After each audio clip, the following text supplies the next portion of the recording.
Hello everyone, we're back once again with Phoenix Wright, Ace Attorney, Duel of the Destinies, and we're in prison again. Yep. I tried to not get in prison, but I just can't help it. Anyway, let's talk to Junie. Junie wants to change lawyers, and that's not good. Athena, do you actually think Hugh or Robin could have committed this crime? The body was moved right before the mock trial. Besides, Junie, they're the only ones who could move freely around the campus at that time. I'm sorry, Junie, but at this point, I can't rule them out. I was afraid you'd say that. Juniper is seeking a lawyer who can clear all three of their names. Only I am capable of such a feat. But how can you possibly prove that all three of them are innocent? I am a result-oriented person. Come tomorrow, I won't fail to have the perfect piece of evidence ready, for the end really does justify the means, especially for me, Professor Aristotle Means. I really don't like the sound of that.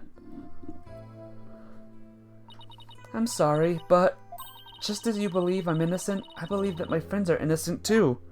Hey, Geek and Rat! What's up? Welcome back to, the game. Alright, how was your day today? If that's how you really feel, we'll respect your decision. Apollo? But we want to continue our investigation. Could we ask you some more questions? Sure, I don't mind. Professor Means, would you like to stay and join our conversation? Yes, of course. I am your lawyer, after all. There's that smile again. Why does it always creep me out? You're tiring. It's a tired day today. Well, you finished doing yard work? Well, I'm glad you're here. Welcome back to the year. About your confession, Junie. It's not true, is it? You just said that what you did because Robin had confessed on the stand, didn't you? Yes, I wasn't thinking straight. All I knew was I had to help my friend. You mean because of that school rule? The one that says you can't graduate if you are convicted of a crime? No, I didn't do it because of some rule. I did it because she's my friend. Why is there discord in her voice again? Could it really be that the friendship between the three of them is on the rocks?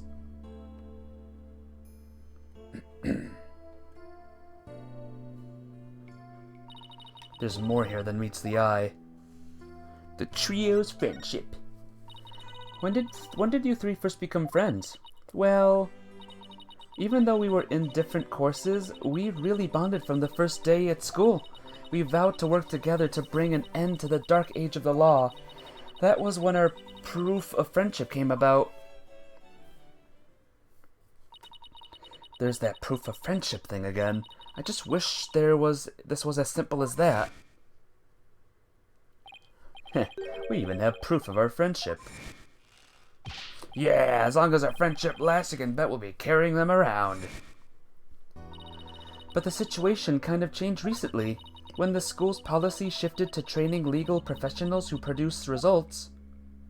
Allow me to explain. In the lawyer course I teach, producing results means winning trials. Professor Court, on the other hand, taught that finding the truth was the only valid result. Unfortunately, that clash of ideas created a rift among our students. At some point, we stopped talking about it.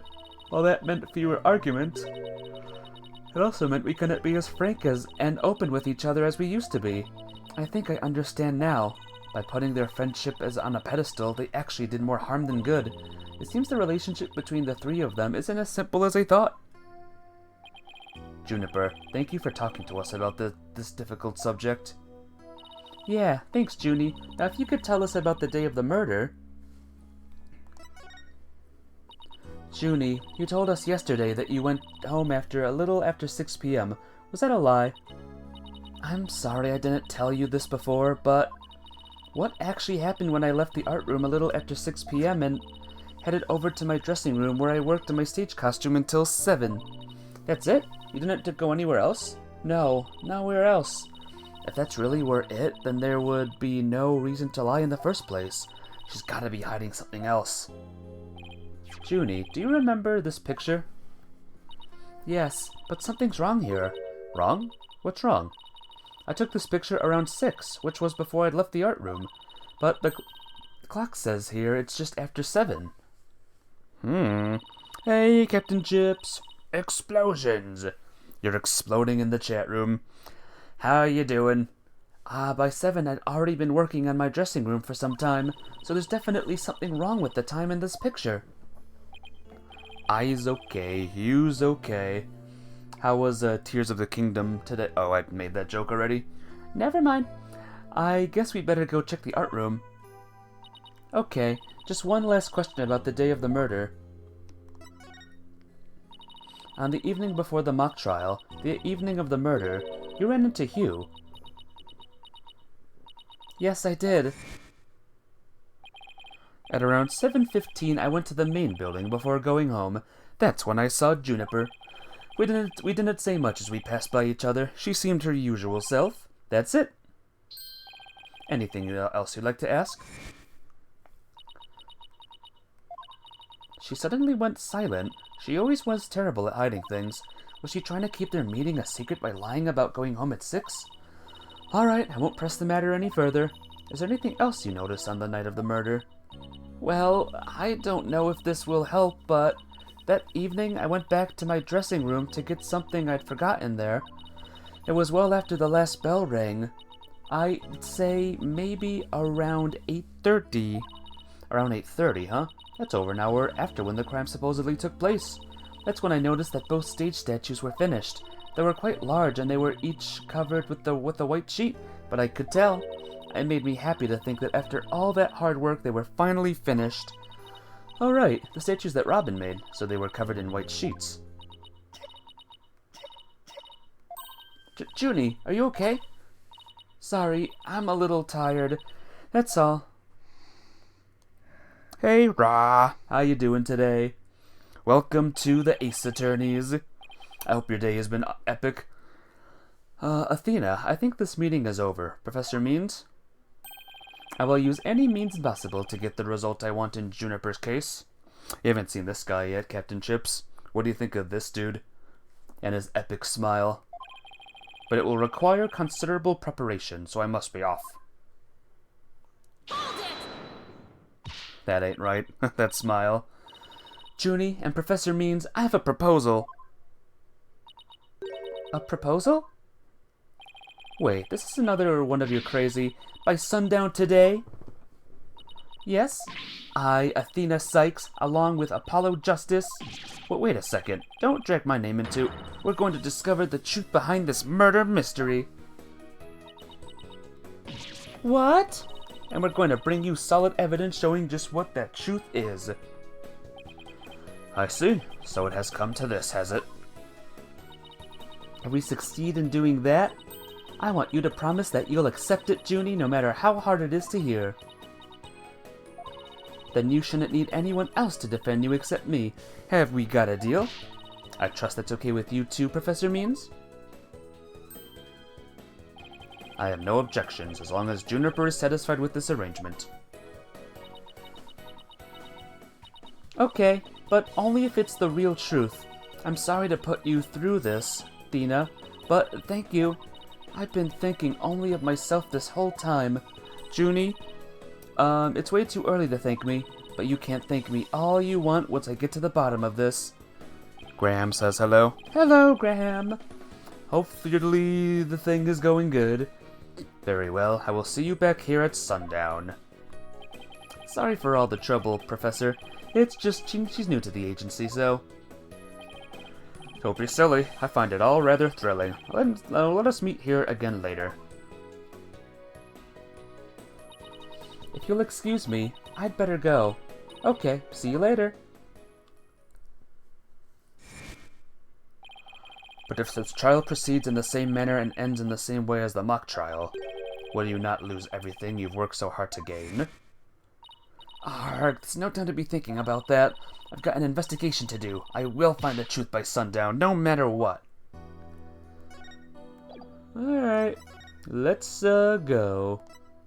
We'll visit the hallway first. Maybe not. Lecture hall? Nope. Outdoor stage? Here we go. Oh no, I can see what's her name in the background. Ah. Colonel. I've infiltrated the school. Is it my imagination or did something just move? Oh! Afternoon, you two. Prosecutor Gavin, what are you doing here? Hey, Johnny, you skipped school accidentally. As long as you don't skip it accidentally anymore. But, welcome to the stream. How you doing today? Don't you think sneaking on a campus like this is just slightly suspicious? I'll have you know I'm continuing my investigation in the strictest of confidence. I don't want to be caught napping again at tomorrow's trial, and that means a thorough investigation today. Think you could lend us a hand? I'm doing quite good, thanks. We're chillin' with Clavier Gavin. I'm not wondering if he was a damsel in distress, but you needn't have asked, Fraulein. I intended to help from the start. Is it Fraulein? I keep forgetting. BRB. Okay, Geekin. See you soon. You're the best, Prosecutor Gavin. Okay, time for a thorough investigation. I bet we missed lots of stuff yesterday. Yes, as in line, not lean. Fraulein. Prosecutor Gavin, you were scheduled to perform at the school festival, weren't you? That's right, but I hadn't seen this stage until yesterday. That backdrop with the starry sky and big crescent moon isn't half bad. We also had some tricks up our sleeve to make the concert really rock. Pyrotechnics, a fog machine, big banners, things like that. It would have looked like this. Oh, on the plans from yesterday, what's that design on the banner there in the back? I know the scales are the school emblem, but what's with the number 6? It looks like it's in serious pain or something. Athena, Ixnay on the Ixnay, say. That's the Governor's logo, Fraulein. Oh, and then nice piglet in her forehead. Really smooth. Oh, I meant it looked like the number 6 rocking seriously hard.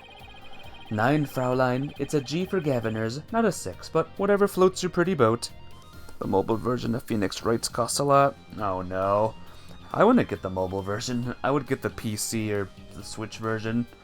Or anything but the mobile version. So where's the banner? I don't see it anywhere on stage. It was an important part of the show, but the school managed to misplace it somehow. It's a pity. We had it specially made from heavyweight high-grade cloth. A missing banner and 2 broken statues. There are mysteries aplenty to be solved, yeah? Come to think of it, one of the broken statues was a Prosecutor Gavin. As you can see here in the stage plans, right here we have the statue of me. And right here, her Wright statue. But little does that matter now, as we both lie in pieces thanks to you. Her forehead. What did I ever do to you? Actually, this statue broke into rather large pieces. Why don't we try to put it back together? Maybe we'll learn something new. Picking up the pieces of a shattered rock star? Achtung, that's one uber cool idea. There might even be a song in there somewhere. Yay, let's do this! Schnell! Is this an investigation or am I interrupting a German language club social event? Graham was trying to send messages, but they won't work. Aww. Sorry, Graham. You just gotta do the arriving of the here. But do what you gotta do. We should try a different angle. Aha! The other statue Robin made, it's been smashed to bits. If there were some larger pieces, we might be able to put this one back together too. Yeah, but all I see are itty-bitty ones. I wonder what Mr. Wright would think. If he knew we put Prosecutor Gavin's statue back together, but left his as it, like it is. We could always come back to it after the case is solved. I'll help you fix it. What is... Hey, there's some pieces here. Found one. A piece of Prosecutor Gavin's shattered pride. Are you saying my pride is as fragile as plaster or Paris of Paris? Looks like there are other large pieces scattered about. Okay, let's find what we can.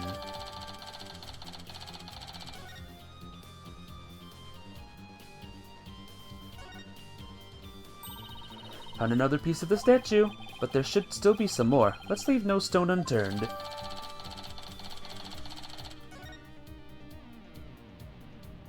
What about this box over here? The winner of the mock trial was to take the training seminar right here.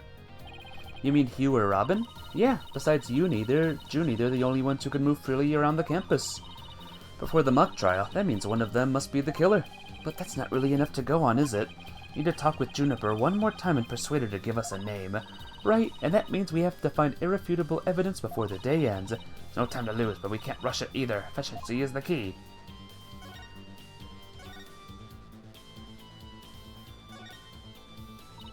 Wait, you don't think this weird box here is... Sis, hands off.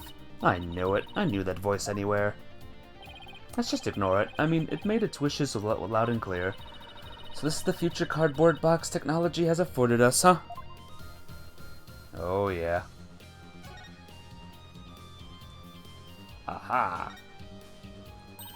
Found another piece of the statue, but there should still be some more. Let's leave no stone unturned.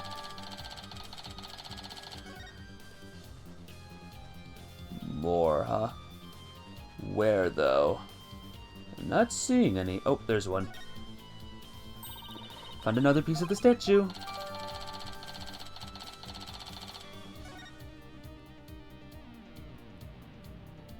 There's more? Where? Like where, bro? Can't be here. It's a copy of the school paper with the story about the alleged love triangle. Wonder if people really waste their time reading this stuff.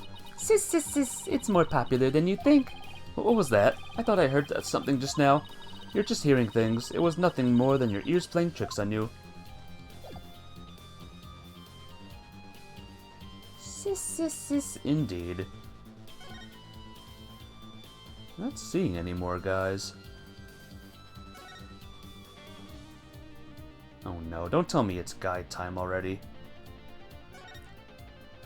It feels like I found them all, though. I don't see any more.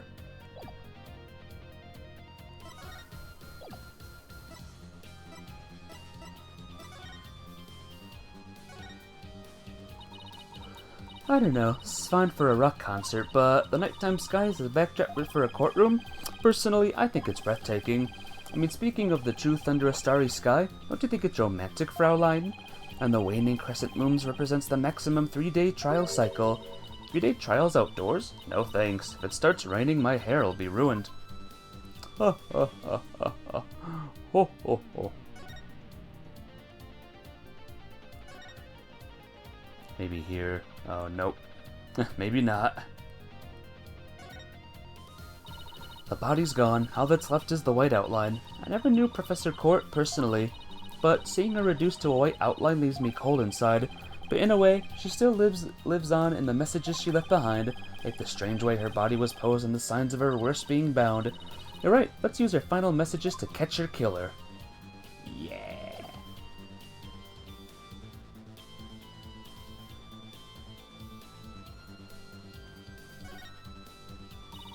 There's even a prosecutor's bench here on the stage. Ah, the memories, Fraulein. As a former rock star and a prosecutor, the prosecutor's bench has taught me much about the human emotions, passions, and fight. Hey, Foursquare, what's up? How you doing today? How about picturing me winning once in a while? How's life treating ya?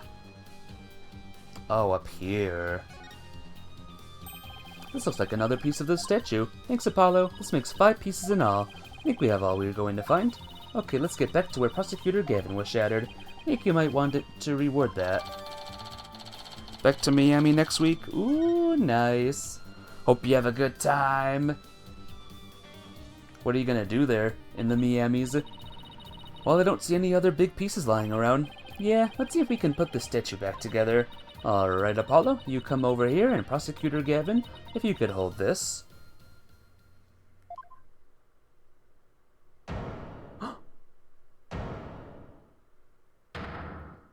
Wow. We did it! Not bad if I do say so myself. Lounge, just to lounge. That's awesome. Yeah, but don't you think it's strange? We put the statue back together, but look. What's with all these leftover white pieces? These look like they go together. And this one too. Athena, what do you think you're doing? Don't stop me now. The artist inside me wants to get out and have a good time. Having a good time, having a good time. Whoa. So, what is it? Ah, it's the goddess of law holding a pair of scales in one hand and a sword in the other. There's your sword! There it is, Foursquare. You can't see it that well under the words, but you can see it. And hey, Mafia Babe, what's up? How you doing today? That's quite the feat you pulled off there, Fraulein. Woo! I love that feeling you get after you work really hard on something. No, I know who it is. I meant to ask what's it doing here. Not sure. There's no statue like this in the stage plans. Still, I could swear I've seen this statue somewhere before. You missed a lot last time, Mafia Babe, in this game. A lot of crazy things were revealed. The more we learn, the deeper the rabbit hole goes. At least we're moving in the right direction. Let's keep searching the stage for clues. I've been wondering about something this whole time. You know that pole in the edge of the stage? Your eyes won't stop watering? How come? What's going on? You mean this? It has a wire that goes off and connects to something elsewhere.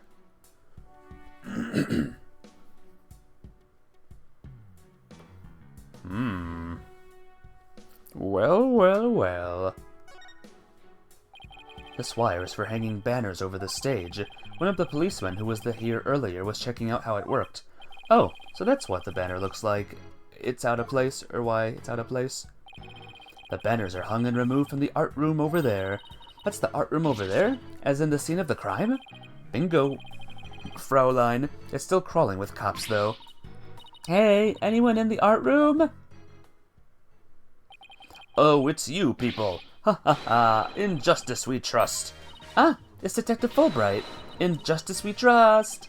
And is that some kind of a greeting between you two? Detective Fulbright, can you lower that banner from there? Of course. Just leave it to me. It's been happening almost all day, so your face hurts. Oh no. Allergic reaction or something? How's that? Huff, puff, woo! Thanks, Detective. In justice we trust. Ha ha ha. Always glad to help. In justice we trust. So, is that some kind of greeting between you two or not? Just does this sometimes. Very concerned about you sometimes, Mafia Babe. Well, it looks like the banner's down now. Let's go take a look.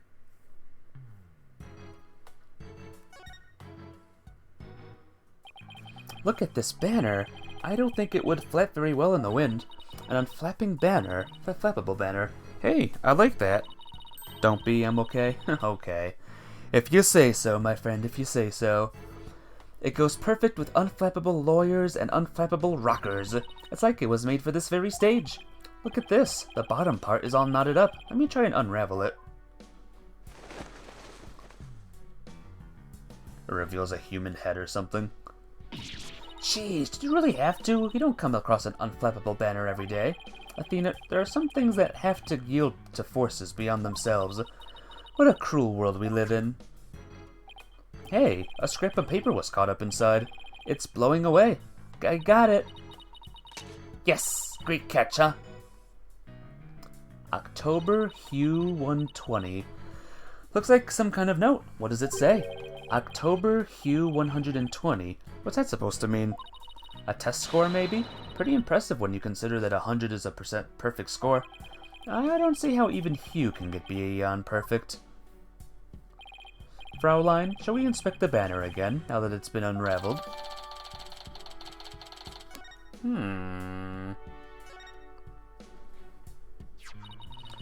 This is the emblem that's on Junie's school uniform.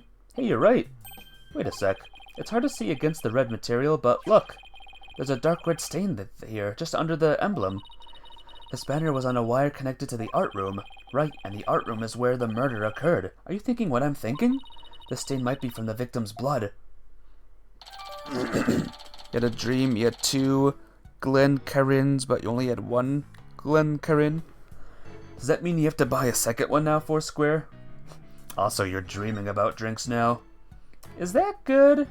Is that a good thing? The statue doesn't look anything like you or Mr. Wright. The goddess bearing scales and a sword, she's a symbol of fairness and strength. But she and her symbols were shattered along with the statues of you and Mr. Wright. This is a direct challenge to the rule of law. Well, if they want to fight, they've got one. Whoa, take it down a notch, Tiger. Let's save the fighting for when we find our culprit. Correct and correct. Woo! That was a whole lot of poking around in such a short time. Does that mean you're satisfied? Actually, there was one more thing I wanted to check out. See that metal fence back there? There's just one segment, so it seems out of place. Looks like they were in the process of removing them after the stage was set up, but they were never able to finish on account of the murder. You should take a look if you think it could be important. Okay. This track looks man-made. Hey, you're right, and it looks like it starts from behind the backdrop. Maybe a big muddy pro wrestler was hiding back there. Well, that was totally random, but we'll never know until we take a look. Looks like something was being dragged through here, and this is where it started. Yeah, but whoever it was is long gone. Must have been pretty heavy. Perhaps it was used in setting up the school festival. Oh, then I guess it wasn't a pro wrestler. Still, this could be something important. Well, that's about it for the stage. Right, I think we'd better search the art room next. I think I'll hang around here for a while, but make sure to tell me once you find it, yeah? Find what? What else? The Governor's banner that disappeared from the stage. You never know, it just might be connected to the case at hand.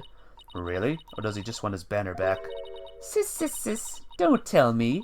So, in short, that's... Hey.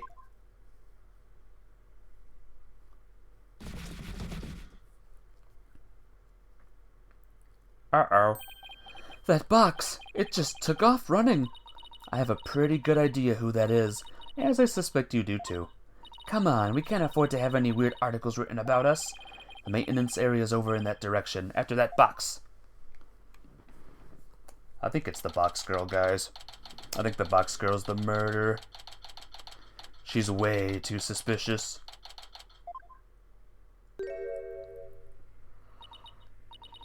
Miriam, you're liable to get tossed in the garbage truck if you hang around here. I'm just an empty box, and that's what you do with them. You throw them away. Hey, did you change boxes? I like the new look. What does it matter anymore? I was a complete failure in court today. My work, my pride, my dreams, everything I've worked so hard for is gone. Sorry, Miss Scuttlebutt, but doesn't believing you have a scoop when you really didn't make you a failure as a reporter? A failure as a reporter?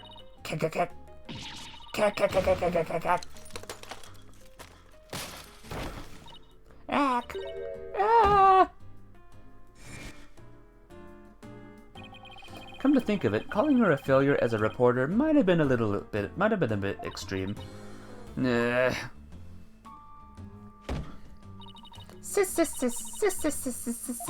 Scold me, despise me, pack me away where I'll never see the light of day. I've been cast aside to waste away to a big pile of mushy paper mache. I kind of feel responsible for this, but now's our chance to prod her for information while she's vulnerable. I bet that's what you were just thinking. What kind of person do you think I am? You read me like a book. Alright, Miss Box. That was you on the stage earlier, wasn't it? Why'd you run off like that? Take a look at this. Why are you showing me a burnt-up old rag? Wait, it's really hard to see, but I think that's the Governor's logo there. So, is this the banner that disappeared? It's all burned up. Don't look at me. I just happened to find it in the incinerator. Incinerator? Did Blackwell actually make good on his threat to burn her box? We should probably try to find out whether someone tried to destroy this on purpose. Yeah, this banner is sounding less and less unrelated to our case, Apollo. Someone burned the Governor's flag. Miriam, I owe you an apology. I shouldn't have said you were a failure as a reporter. Sis. Too late. I already decided journalism isn't for me. The last step is to erase all of the photos on my PC. I'm really going to do it. Here goes. 5%, 10%, sis. 4 years of my life down the drain. Shouldn't we stop her, Athena? Miriam, you should keep publishing your paper. I didn't mean what I said, okay? You didn't mean it?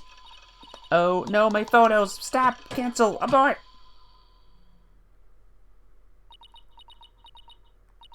Did you stop it in time? Deletion progress. 99% complete. There are only 2 pictures left. What are you going to do now, Athena? You owe it to her to make this right. I know.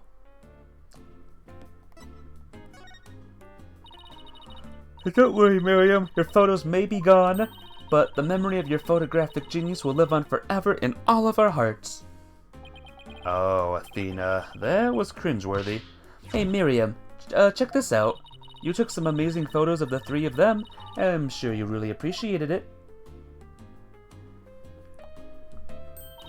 Obviously, I'm the ace member of the newspaper club, the only member in fact.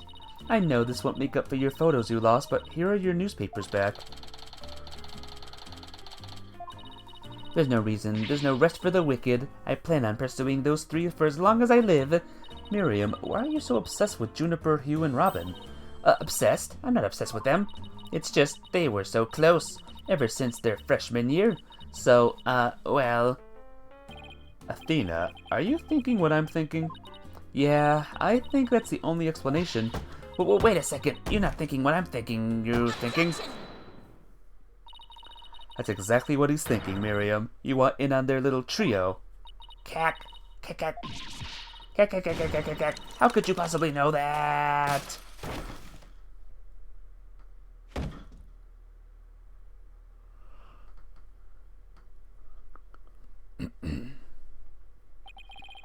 That's one abused laptop. Cack, cack, cack. My laptop won't turn on. Never thought my life would end so soon. A mere 17 years. Oh, I really feel bad. Oh, I know. Miriam, we have a laptop at the office. We'd be happy to lend it to you. Huh? You have a laptop I could use? Sure. But on one condition. I want you to ask Junie, Hugh, and Robin if you can hang out with them. What? Like I could ever do that? Sorry, but that's the deal if you want to borrow our laptop. You scare me sometimes, Athena. You're like good cop, bad cop all rolled into one. Cack, cack, cack, cack. Fine, I'll do it, if that's all you want. Yay! I'll be back later to bring you the laptop. Wait, it's not like I owe you anything, but here. Thanks. Oh. It's a set of pictures. Looks like they're setting up the stage. Yeah, I took them when they were putting the stage backdrop into place. Wow, you sure have an eye for photography, from what I can make out anyway. They're the last 2 photos that didn't get deleted. They're all yours. Sis. Well, see you around, scary lawyer lady. That was really impressive, Athena. What's next? Well, I'd like to talk to Hugh or Robin if possible. Okay, let's walk around and see if we can find them.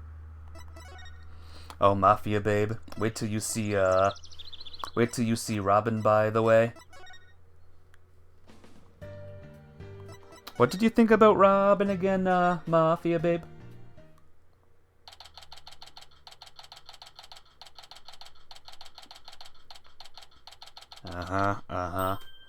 Hey, that's you over there. You like him? That's good. Hugh, we wanted a word with you if you don't mind. If it was Mr. Wright, then sure, but you two? Meh. I knew it. There's a hint of discord in Hugh's voice. I'm not getting off that easy. After all, you're a possible suspect, plus you actually confessed in court. Whatever. So, what do you want from me? But make it brief. I don't have a lot of time, and I assume you don't either. About your confession today, you weren't serious about that, were you? Oh yeah, Mafia babe, Robin, Hugh, and Junie confessed to the murder. They're obviously, like, sticking up for each other and protecting themselves. But who's the real one, though? Let's just say I had no choice thanks to a certain lawyer who failed to get the job done. Gulp. So you're really prepared to take the blame for this? Not gonna happen. The voice on the tape is female, so that rules me out. Let's put it this way. You don't actually believe that ridiculous play on words, do you? Oh no? Yeah, not looking good. Well, my confession is just like that. A means to an end, or as we say around here, the end justifies the means. But I actually do believe the voice is shouting Hugh O'Connor. Juniper's confession was quite advantageous for the real killer, but if Robin and I were actually the killer, we wouldn't have confessed. It's that simple. Hey, Jaden! Jaden Cola's arrived. How you doing today? Even you should be capable of such reasoning, or have I overestimated you? You'll make a great lawyer someday. I mean, you seem to enjoy getting under people's skin. Could Hugh and Robin's confessions really prove their innocence instead of their guilt? This is going to take some serious thinking on my part. It sure looked like Prosecutor Blackwell was twisting your arm to testify earlier today. Is there some sort of secret he's using against you? I've no intention of saying anything more. Now, if you'll excuse me. Hold. I am not through with you yet. Heh, it seems the rogue prosecutor has it out for me. You're doing good? Awesome. Welcome to another of this game's Leave, and we just might discuss you-know-what. Ack! No, wait! One little statement and Mr. Cool loses it? What's that all about? I changed my mind. I'll stay and testify. You really are a rank amateur. Even if that were true, you'd think I'd open up to you. So he's not denying it. That secret might be the causing the discord in his voice. Then again, we have the same problem with Junie and Robin. Heh, you're just wasting your time and mine. Next question. About that meeting with Professor Court on the 23rd, why did she want to see you? I have no intention of telling you. To force it out of me any way you can. Professor Mean strikes again. Then again, Hugh is in the lawyer course. But didn't Professor Court used to say that the only good result is the truth? So why don't you drop this whole charade and just tell me the truth? The truth? How can you be so sure it will help you solve this case? The truth isn't necessarily your friend, nor Juniper's for that matter. No, you're wrong. I don't care what anyone says, I'm going to defend Junie the right way, using the truth. That's the only way to honor Junie's request in Professor Court's memory. I see. Very well, Miss Sykes. I'll testify tomorrow about that truth you're so interested in. Hugh. But... Don't look to me if something happens to Juniper because of it. Understand? What's that supposed to mean? What a terrible thing to say. I thought you guys were friends. Yes, we were. Until just recently, actually. Were? I already told Juniper, so I might as well tell you. I don't really care about her anymore. What? Why? I don't even like her anymore. I don't love her anymore. Just as I have my secrets, she has a side you've never seen. Juniper's not all sunshines and rainbows like you think she is. But what are you saying? This conversation is over. I said I don't have a lot of time, and I meant it. Look, I don't want to talk about it. Hugh, wait, he's gone. He doesn't care about her anymore? Why would he say that? It didn't go so well. I guess we'll just have to pin our hopes on his testimony tomorrow. Athena, what do you say we head over to the art room? Might be a nice change of pace. Hopefully the police have completed their investigation. Alright, we don't really have much time left anyway. To the art room!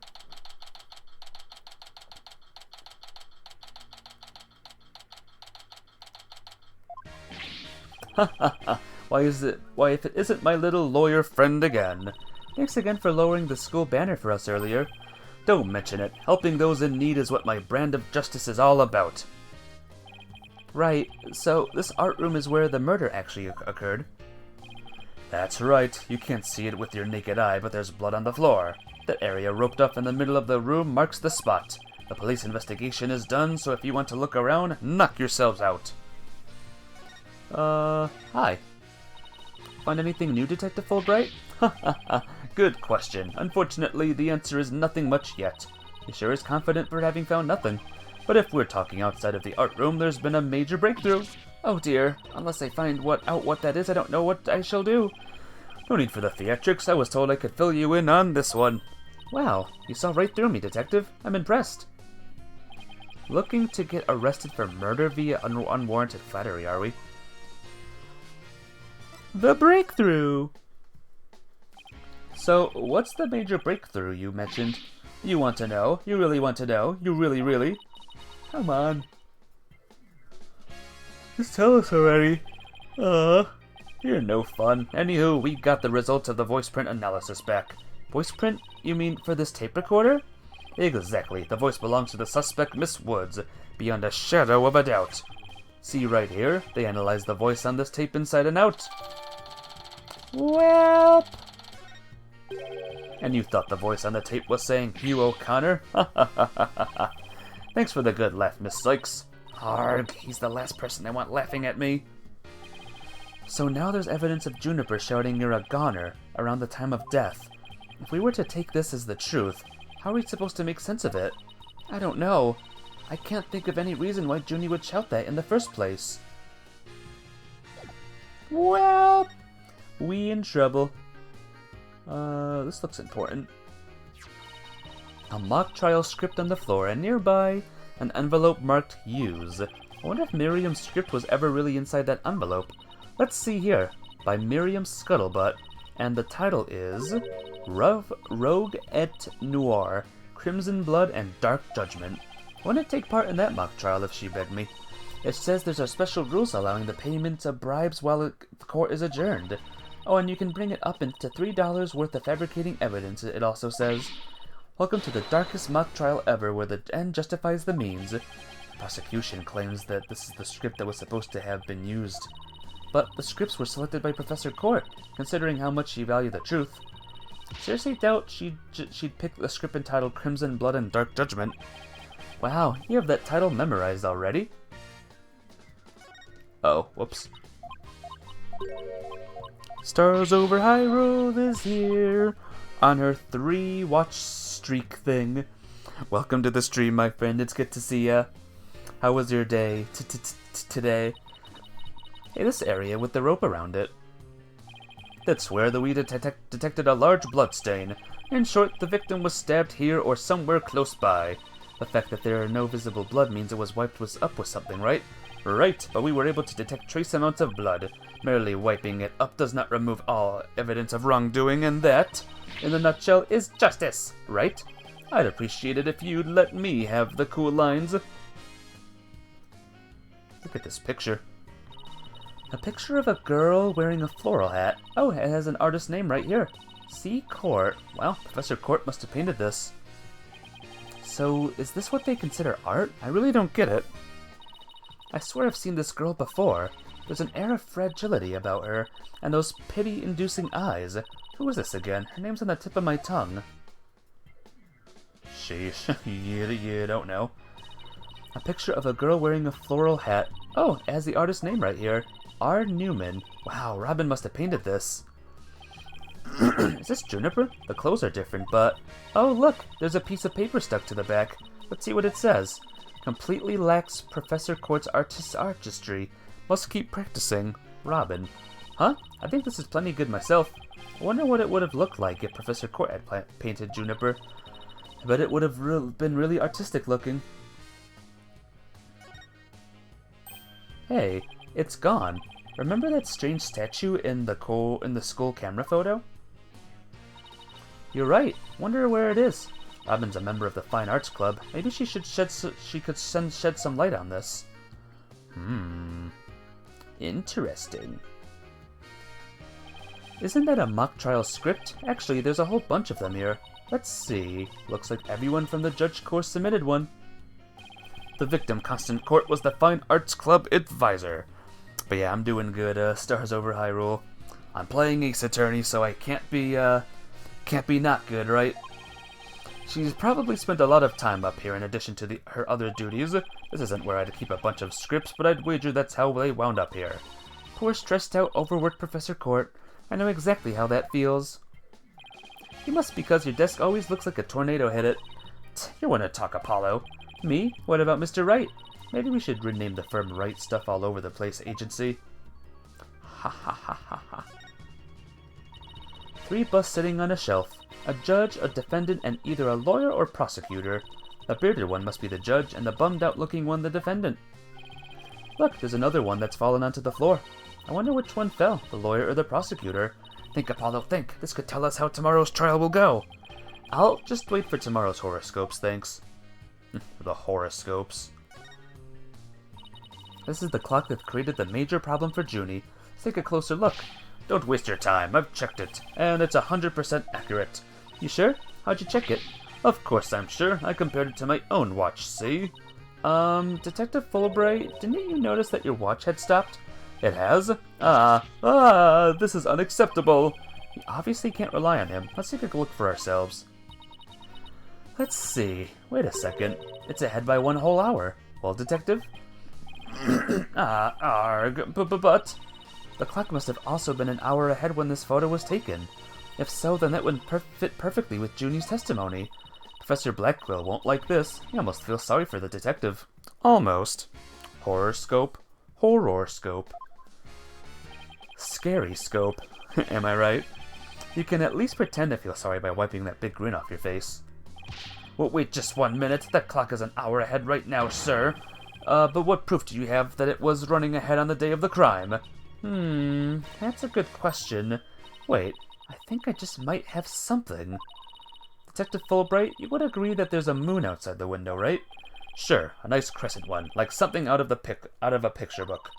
But if you look at the window in the back with the winch attached to it, you'll see that the only view to be had is the opposite side of the school building. Oof, then what's the moon doing here? I wonder. Prosecutor Gavin, you were scheduled to perform at the school festival, weren't you?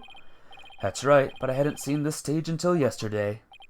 That backdrop with the starry sky and big crescent moon isn't half bad.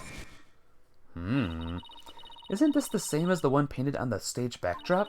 The proof's right here, Detective. That shows it was 6 p.m. the day it was taken. 6 p.m. the day it was taken.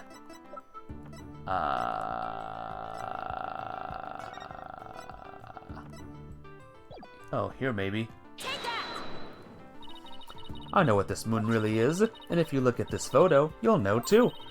This shows where the moon in the photo came from and the truth of Junie's testimony. Whoa, what? Where? Where does it show that? If you look right here, it will all become crystal clear. They were still prepping the stage, so its backdrop wasn't in place yet. This photo shows them in the process of moving the backdrop into position. I can see that, but that's the big board hanging there. The size matches too. But there's no picture. That's a crucial detail. It is, but I believe what we're seeing in this photo is the back of the board. The back of the... That's right, and at around 6 p.m. when this was taken, a photo of that same board was taken from the front. What do you mean the front? The front is against the wall. That's where you're wrong. What about the window? Remember how you said the moon shouldn't even exist in this photo? Take a good look. You suggesting the moon is the one on the backdrop? Exactly. In short, this photo was taken while the backdrop was being moved. And as you can see here, it was around 6 when the backdrop was being set in place. So the art room was running fast at least as far back as the day of the murder. Wow. How can I ever face Prosecutor Blackquill now? Yes, I just blew a hole in the piece of the prosecution's evidence. Cool. Hey look, that's you on this mobile, Apollo. A red demon. A red demon? Looks more like a snake curled around a bush to me. No. See the antenna and the yellow spots on its back? Anyone can see it's a ladybug. I guess we'll have to agree to disagree. Fine, we can investigate this further at a later date. Agreed? Okay, let's do that. You okay with that, Athena? Really regret bringing this up. I can see the other half of the building over there, and the quad and stage down below. Yeah, that must be the window Detective Fulbright stuck his head out of earlier. Oh yeah, thanks for your help, Detective. A true champion of justice always comes running to those in need. Great, then how about telling us Professor Blackquill's strategy for tomorrow? Alright, let me think. Well? Oh, Hey, I'm not falling for that. So close I could almost taste it. So close, yet so not close. Look, a piece of pottery. Looks like it's already been fired. I bet Robin made it. And I bet it won't last long, not with the way she deals with her own work anyway. Yeah, it seems like such a waste. I mean, this one already has some color on it. Looks just like bloodstains the way the glaze was dribbled onto it. Just like, but bloodstains? Uh-oh, in justice we trust, that does look like bloodstains. We better examine this at once. I get it, the victim was stabbed in the middle of the room where the big bloodstain is, and then brought over here, at which point some of her blood dripped out onto these pieces. This means the body very well could have been dropped from this window. In the mock trial script, the body was dropped onto a mat, then a ball cart was used to move it over to the stage. The maintenance area is below this room, and the storehouse there has a mat and a ball cart. So, even the moving of the body was carried out just like in the script. The killer sure had a thing for Junie's script. Well, what did you expect? That's why we suspected the defendant in the first place. Well, you're wrong, and I'm going to prove it in court. Look at this weird-looking thing here. It kind of looks like there's a prosecutor's badge on top of the statue. But it's not if you look real close. Another strange, difficult to understand work of art. Oh, look, it has a title. Guilty, Guilty, Guilty. Real creative. Art. Either it's too abstract or to understand, or as subtle as a sledgehammer. Can you guys understand this art? There's a paint palette here. No surprise there, considering that this is an art room. Looks like someone mixed yellow and red to make orange. I prefer yellow. You, on the other hand, are way too red. What's that supposed to mean? I think this is saying that the two of us have to work together to solve this case.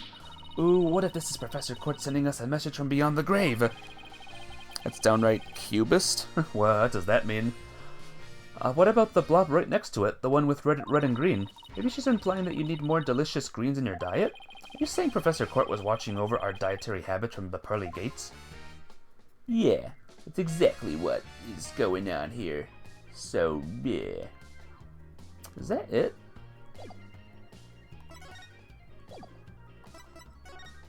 Should we present some things to you? Prosecution decisive advantage, prepare to get owned tomorrow. I don't think so. We have new evidence that will blow your case out of the water. Oh yeah, Prosecutor Blackquill's witness, new tie and a pair of shackles ready to break. That we trust. Well, tomorrow I'll be using a new shampoo and I'm changing breakfast cereals too. What about you, Apollo? What's new with you tomorrow? Maybe we should approach the case with a fresh new attitude. It's what's on the inside that's important. We'll find as long as we stand strong. Wow, Apollo, that was actually really inspiring. I guess we'll ask Junie. Oh, Junie's not here. Wah, wah. Alright, let's look around and see if I can find anyone new.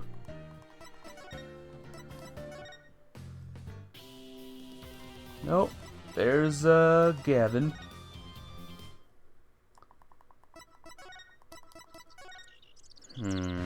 Well, I've pretty much examined everything. I see, so that's your symbol of justice. Well, here's mine. In justice we trust. I'd be happy if I never saw one of those again. Time to present everything!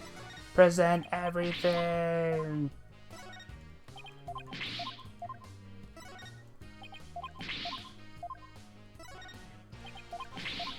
Something tells me these ones aren't it, but I've kind of run out of things to do, things to examine.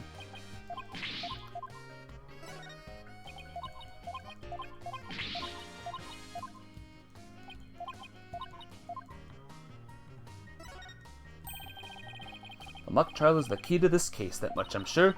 Yeah, but even if the case and the script are similar, that doesn't mean Junie's guilty. I already proved that in court this morning. Oh right, this could be a problem. What to do? We better get back to our investigation. Hey, don't walk away like that. Even champions of justice need help sometimes. Seriously? Wants me to help him convict our client?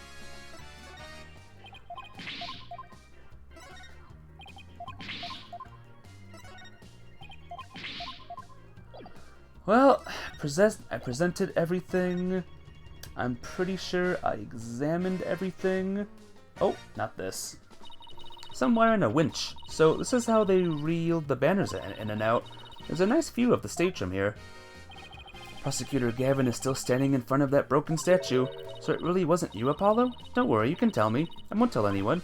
Arg, I'll never clear my name unless we catch the real culprit. Well, I think we've examined pretty much everything we can. By the way, did Prosecutor Blackwell happen to tell you anything about tomorrow's trial? In justice we trust. It's no use trying to pry more information out of me. Having just learned that the clock has been 1 hour fast, means we're back to square one concerning the suspect's actions that day. I wonder what the main argument will be about now. How the body was moved would be my guess, but Prosecutor Blackwell's got his own plans. Oh, does he now? Detective Fulbright? Try as you might, I won't say another word about the investigation. Oh, I wasn't going to ask about that. I was just wondering if you'd seen Robin. Oh, you mean Miss Robin Newman? She was just here a moment ago. And she mumbled something about watching videos in the lecture hall. Video? What video? Thanks, Detective. Athena, I think we should stop by the lecture hall. Right, let's go. Lecture hall. Here we go. So, Mafia Babe, see if you can tell a difference with, how Robin is today. There she is. Robin! Hey, Robin! Oh, Athena! Apollo! What are you watching there? Oh, it just so happens to be a video of the mock trial. I had to use a bit of caution to get it, but the end justifies the means, right? Yep. Robin is in fact a girl. There it is again. Professor Means sure has a lot of influence around here. Care to look into the true connection between the murder and the mock trial with me? Sounds great, but do you mind if we ask you some questions first? Sure, I'll tell you anything you W-A-N-T. About your confession today, why do you do it? Because Juniper hasn't done anything wrong. I had to stop the trial by any means possible. Right, the end justifies the means. So you're a follower of Professor Means too? Professor Means is a wonderful teacher, as was Professor Court. I like them B-O-T-H. She brushed that one off like a pro. But with the style of justice, you run the risk of breaking the law. Well, I'm prepared to quit school because of this case. What? Why? I want to be an artist. That's what I really want, man. But no, my parents forced me to study to become a prosecutor. But if the trial went south, you'd have to drop out and give up on being a prosecutor. That's what you're really after, isn't it? Mm-hmm. Sniffle. Talk about someone who literally changes at the bat of an eyelash. I guess she's been dealing with her own problems too. That totally makes sense. Yeah, I suppose so, but that doesn't make it what she did right. Could you tell us about what you were doing on the night of the murder? Finishing a statue. I was on the stage until the last bell. That's right. You made the statues of Mr. Wright and Prosecutor Gavin, didn't you? Oh, yes. Yes, I did. Both of them. This is just a formality, but can you prove you were making the statues at the time? Can I prove it? You think I'm the killer now? No, that's not what I meant. Both Hugh and Robin were still at school after 7 p.m., but neither of them can prove exactly what they were doing. You still love her, maybe even more now, because of her big reveal. Could one of them have really murdered Professor Court? I think it was one of them, or whatever. Now that the secret's out. Give me a second, guys. Okay. Have there been any problems now that everyone here knows you're a girl? Heh, no worries there. I discussed the matter with Professor Court some time ago. I told her I wanted to let everyone know I was really a girl. And just today I found out that she spoke with the school and administration on my behalf. Well, they must have really liked you. I know, right? But now I can finally be myself here at school. I don't have to hide the fact that I love girly clothes. That's why, Athena, I simply must have this and this by any means possible. Alright, give me a second. I want to get to where I was when it did the thing, or whatever. Okay. We're good to go. Have this by any means possible. What? Think it was Mr. Hat? Oh, he's the most sus out of all of this. Which means Trucy was involved somehow. Oh. What? But this is evidence we need for the trial. Sorry, but no can do. Aw, don't be a party pooper, Athena. Come on, please, pretty please. Well. Oh, darn it. Anyway, thank you again, Athena. Thank you for revealing who I really am. I wanted everyone to know before the snitch found out. The snitch? Sounds like a new lead. There's a rumor going around that one of the students here is a snitch. I hear they're watching everything we do. Our activities, our relationships, our interests, and reporting it all to one of the professors. But why would anyone do that? Because it was that person. Officially. Excuse me. I think it's time for a glass of water.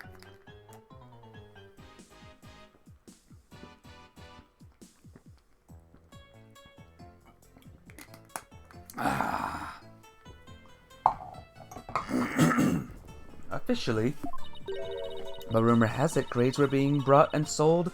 Grades were being bought and sold throughout the surveillance network. That's bribery. The situation at Themis Legal Academy is worse than I thought. While all of this is important stuff, I still want to ask about that thing in the art room. I'll have to present some evidence to show her what I'm talking about, though. Yeah, I want to present this, maybe. Robin, I just remembered something I wanted to ask you. This photo shows a piece of art on the table. Do you know what that is? Whoa! Look at that unique artistic sense. That has to be one of Professor Court's creations, man. Professor Court's artistic sense? A what? Professor Court's artistic sense. That's a tough one. I say it's avant-garde and very aesthetic. In other words, it's weird and all over the place. Come to think of it, that strange-looking painting in the art room was one of Professor Court's works, wasn't it? The statue in that photo was originally a statue of Lady Justice. Lady Justice? Professor Court had planned on placing it on the judge's bench in the lecture hall. Heh. But the day before the mock trial, it broke while she was polishing it. She said she'd take it back to the art room and try to fix it tomorrow, somehow. So this is the statue in its proper state? You bet. Just look at that wild silhouette. Wow, it's so C-U-T-E. I don't get it. Do you have to be an artist to appreciate stuff like this? Athena, a Lady Justice that you put back together on that stage. Oh right, I didn't realize it before because it was in pieces, but before it was smashed? Maybe it didn't look like Lady Justice, but more like it does in the photo. But what in the world was it doing on the stage? Very strange. Well, I think that about covers it. Okay, then how about watching the mock trial video with me? What do you say? Sure, sounds good to me. So, how do you want to watch it? All classroom desks at the school have their own built-in computer, you know? Wow, this place is definitely a lot cushier than I thought. I know you guys are in a hurry, so I'll just fast forward to the important parts. Let's start with the professor's pre-trial speech. Oh. Good afternoon. I would like to start by thanking you for coming here today. Oh, that sounds like Professor Means. The mock trial, the crown jewel event of the school festival will begin shortly. Is the camera like this the whole time? Yeah, it's in a fixed position in front of the stage. When I was a student, I too could hardly wait for this day to come. How come teachers' speeches always make me so sleepy? Let's just get to the end of the speech. Oh. Now, let the mock trial begin. Hey, what's the deal here? Why is Junie so large in this shot? Looks to me like she cut right in front of the camera. Juniper was also in charge of the audio. Even though she was already playing a part in the mock trial itself, She had to do it to keep the script details secret. She was all over the place that day. When she wasn't in the trial, she was in the audio control room dealing with the music. Oh, so this is what the lecture hall looks like. Looks like there's a judge's bench back by the screen and a witness stand up front. What about those balconies with the professors' names on them? Those are the faculty seats. Professor Means and Professor Court were in charge of scoring the mock trial.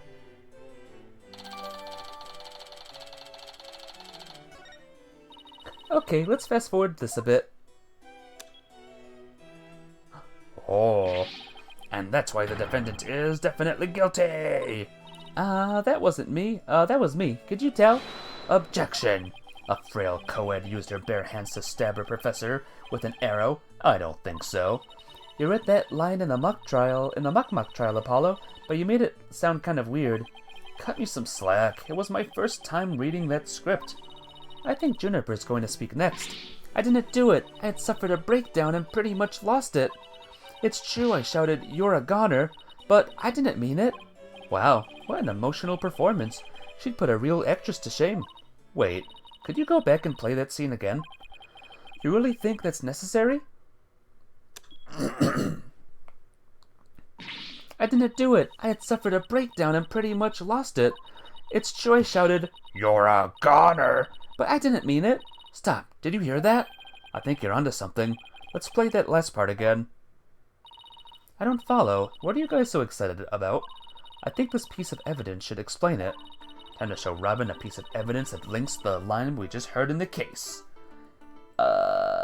This one, right? Take that! That's it? I don't see the connection. Oh, right. Wasn't the connection again? Come on, Athena, I know you know. I do? Really? Yeah. This one. I'm sure you remember this. It contains a female voice shouting a violent threat. I'll play it for you. You're a goner! The voice and performance do sound similar, but I can't believe this is happening. It's just a possibility, but if the voice on this tape is really a recording, one made from the mock trial video, then that means this evidence was fabricated. They didn't get to do a voice print analysis in time for court today. That's why the gender of the voice became so important. And if the real killer had foreseen that gender would become the key in today's trial, he would have tried to deflect attention away from himself by making the suspect female. So basically, the only one with something to gain from doing this is our sole male suspect. Well. Wait a second. No way! Professor Means' credo is the end justifies the means, so it makes perfect sense that a student who took those words to heart would fabricate evidence. We need to get that tape analyzed as soon as possible. Allow me to assist you with that. Prosecutor Gavin, at least make some kind of noise so we know you're there. It's go big or go home with the rock star entrances, Fraulein. Timing is everything. Let me make a copy of that tape right now, and I'll get you the results I can as soon as I can. I trust that would be alright. Very much so. Thanks.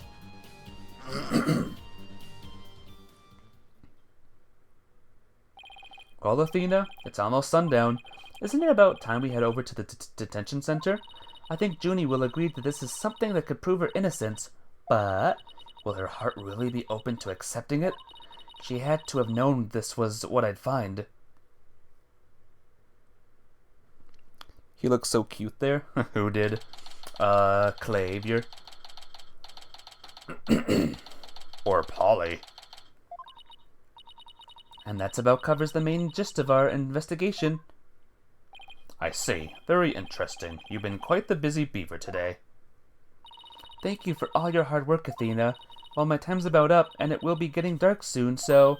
Junie, you must be tired after being on your feet all day. You should go home and... No, wait! You have to listen to me! I don't want to hear any more. I know what you're going to say, Athena. Junie, you promised. We're going to discover the truth behind this murder mystery. Oh, Clavier, yeah. And we're going to bring you solid evidence showing just what the truth is. We succeed in doing that, I want you to promise that you'll accept it, Junie, no matter how hard it is to hear. Okay, but only if it's the real truth. So please just listen to what I have to say. Once you've heard me out, I'll let you decide on what to do. The voice in this recording has been proven to be yours, Junie, and in the mock trial video, we can hear you reading your line from the script. We're having both of them analyzed now, but from what I can tell, the voices are the same. And the only one who'd benefit from faking a voice recording would be Hugh. But that doesn't make any sense. I mean, Hugh confessed in order to protect me. This may sound strange, but his confession is a ploy to make himself look less suspicious. In other words, he was just pretending to protect you. Besides, his confession came after you and Robin had already confessed. If he hadn't confessed right then as well, wouldn't that have seemed a little suspicious? Say what you will, Athena, but none of us would hurt a fly, let alone kill someone. Hugh is a gifted student. He gets outstanding grades and never causes trouble. Oh. Wait, Athena? My bracelets reacted just now. It did? But why? Well. Junie, can you look at me in the eye and repeat what you just said? Oh, none of us would hurt a fly, let alone kill someone. He was a gifted student. He gets outstanding grades and never causes trouble. Now I'm sure of it. She's lying. Well. Hugh is a gifted student. He gets outstanding grades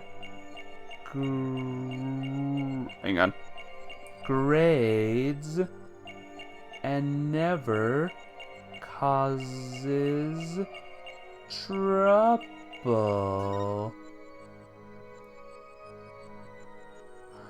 I didn't see anything, so time to go to the guide, guys. Call me a noob, it's okay. Oh. Where is it? Her scarf and never causes trouble. Oh, this. Gotcha! That's so hard to notice.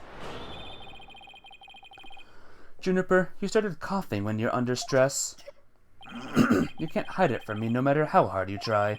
When you said, and never causes trouble, cough escaped and made your scarf flutter. As for why you were stressed, it's because you were lying.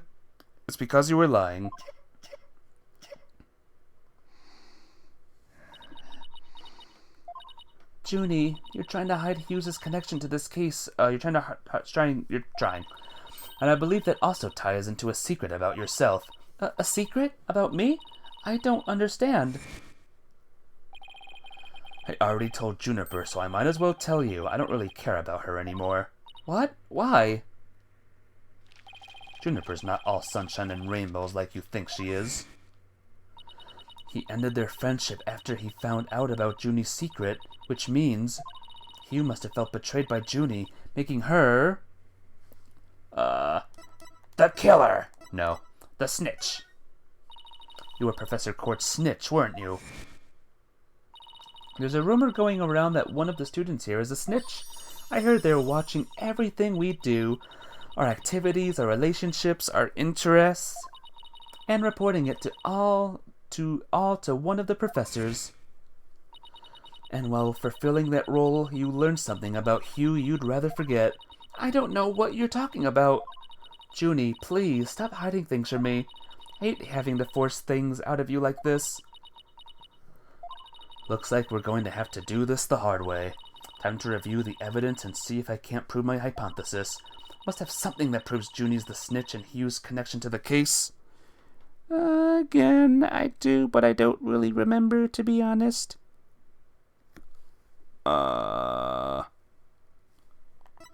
Court's planner.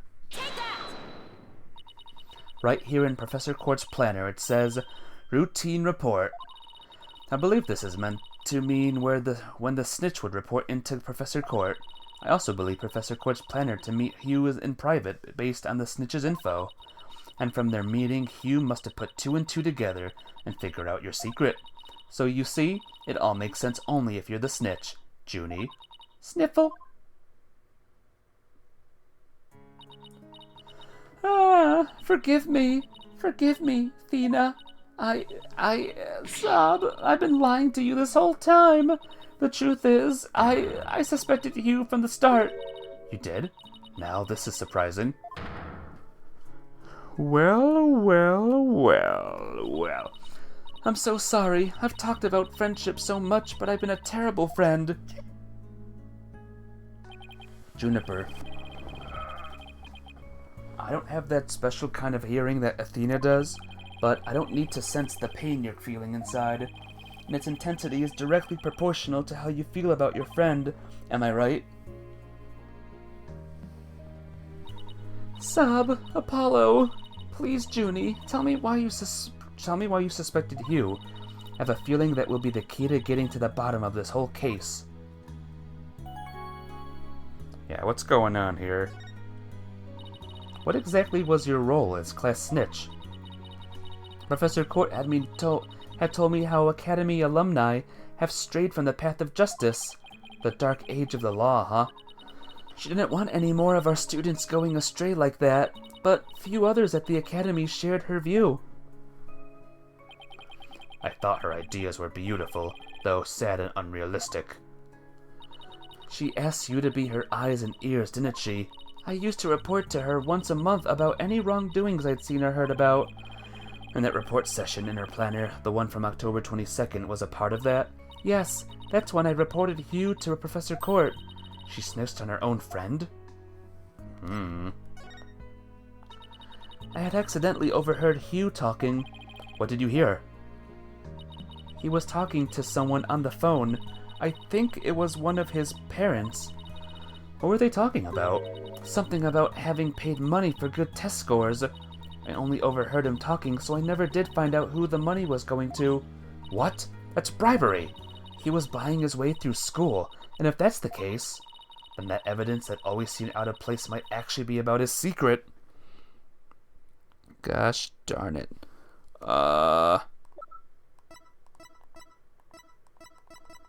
This one.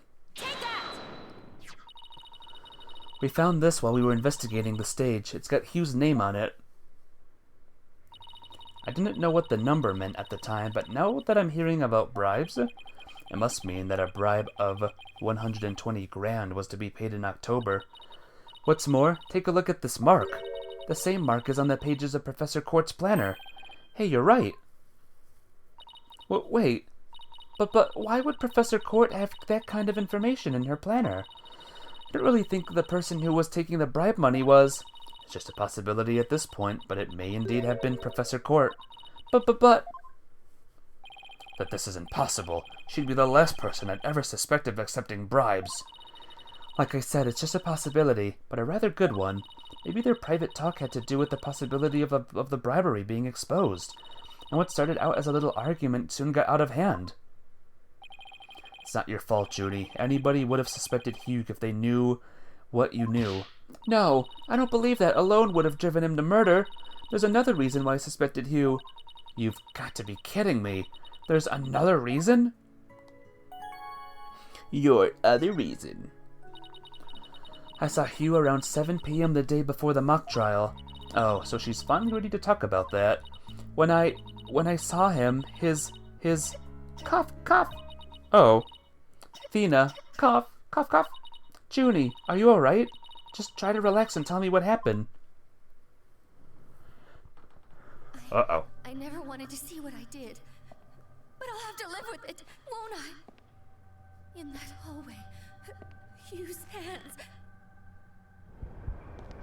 His hands were dripping with blood. Well. Hey, welcome back, Egan Rat. You're just in time. I think we have our murderer, guys. His hands were dripping with blood. What? But why? What am I going to do? Deep down, I know Hugh can't be the killer. But my mind keeps telling me he is, and no matter how hard I try to convince myself he isn't. Oh, what am I going to do? Hugh! Hugh! I can't take this anymore. Thena. So she hid the fact that she had seen Hugh and said that she went home at 6 because she wanted to avoid talking about what she saw. Junie, it must have been terrible holding all of that in, but it's going to be okay. I'll get to the bottom of this. And that's my promise from one good friend to another. I'll be defending Juniper tomorrow, if that's okay with you, Professor Means. My main concern is whether you can defeat that prosecutor. But I won't try to stop you. I will be watching from the gallery, and I shall look forward to seeing what sort of results your methods can produce. Good luck tomorrow. Now, if you would excuse me. Thena, I'm sorry. I really mean it. I wish I had trusted you from the start. You have to uncover the truth tomorrow. I know you can do it. Don't worry. We already know that the prosecution's key piece of evidence is a fake. And thanks to you, we figured out the motive too. Let's give this our best shot, Athena. Let tomorrow be the day Juniper walks free. I wouldn't have it any other way. We should all be ready now. What could possibly go wrong this time? Still, there's this strange, uneasy feeling I can't shake. I'd better be imagining it.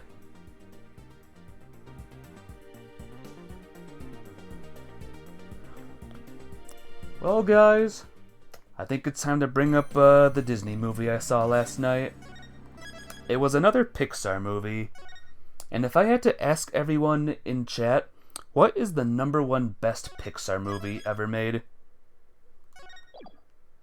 I will tell you the truth, when I saw the trailer of this movie, I thought, oh god, I am not looking forward to this, another superhero movie. Little did I know it would be the best Pixar movie ever made, and also maybe the best superhero movie ever made in general. Yep, The Incredibles. Yeah, it's good. What more can I say? It's as near perfect as Pixar can possibly make movies. All characters are great. All characters are great. Incredibles is so good. I know, right?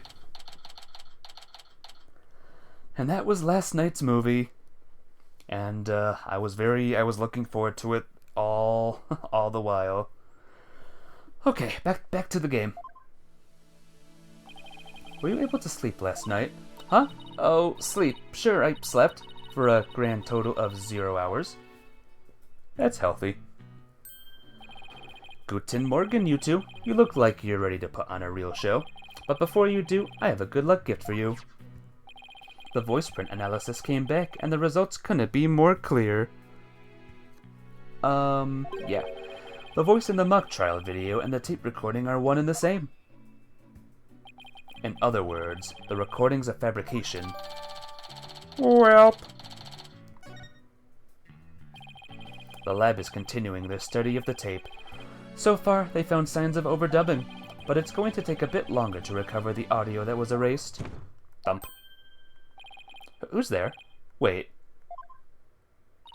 Did you see who it was?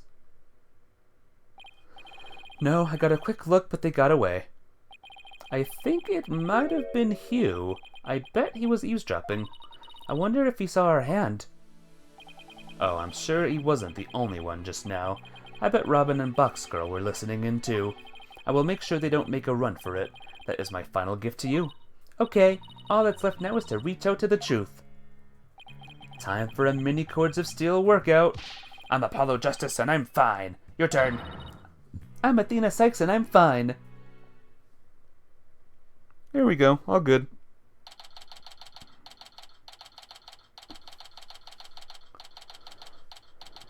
Courtroom number 4. Yay! So who do you think it is, guys? Who do you think is the murderer of this case? Court will now reconvene for the trial of Juniper Woods. The Sykes Brigade is totally psyched. The defense is ready, Your Honor. I think it might be the guy with the bow? Meaning Hugh, right?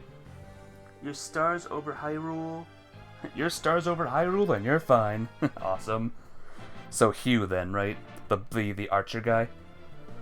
The Sykes Brigade is ready. Oh, the prosecution is ready as well. I mean, isn't that right, Prosecutor Blackwell? Yes, well, moving right along. Yesterday's adjournment was unexpected, yet necessary. But I'll be running a tight ship here today, so no funny business from anybody, understood? Your baldness, Robin Newman and Hugh O'Connor have recanted their confessions. But later I shall grill them at a leisure to find whether I can charge them with perjury. Well, this sure complicates matters. Still, one must not overlook the facts. Now about the school camera photo that was submitted yesterday. A pity, but that evidence is no longer relevant to this case. The art room clock runs fast. It cannot function as an accurate measure of time. As for the bungling detective who overlooked that, he is paying for his failures as we speak. Poor Detective Fulbright.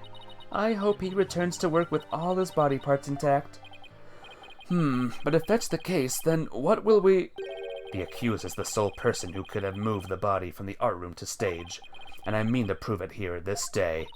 It's just like Detective Fulbright said, but what else does he have up his sleeve? My understanding of this heinous crime is thus. The murder took place near the center of the art room, as evidenced by the bloodstain. Blood was also found on some pottery next to the window over the maintenance area, which is to say the body was carried over to that very window. From there, it was dropped down to the maintenance area below, and though there were nary a scratch to the body aside from the fatal wound, that, too, was per the script. A high jump mat was employed to cushion the fall. Then a ball court was used to haul the body over to the stage. That's not very clever. I mean, it's the same exact body-moving scheme as the script. Anyone could have moved the body that way. Objection. Your propensity to spew forth words before you think is not very clever either. Why, you... Moreover, the prosecution has a witness, which is most unfortunate for you. Witness, it's time for you to come forth. Oh boy.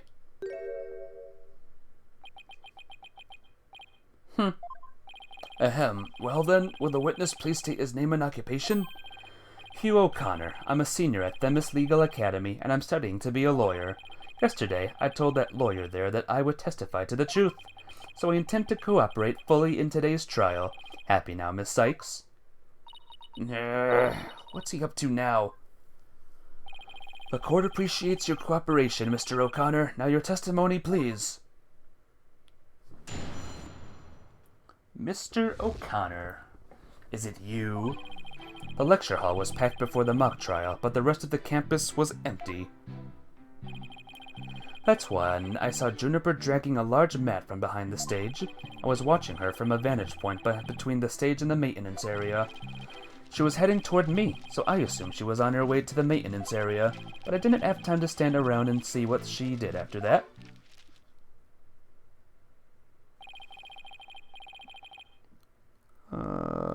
Okay. The real truth hurts so much, doesn't it, Miss Sykes?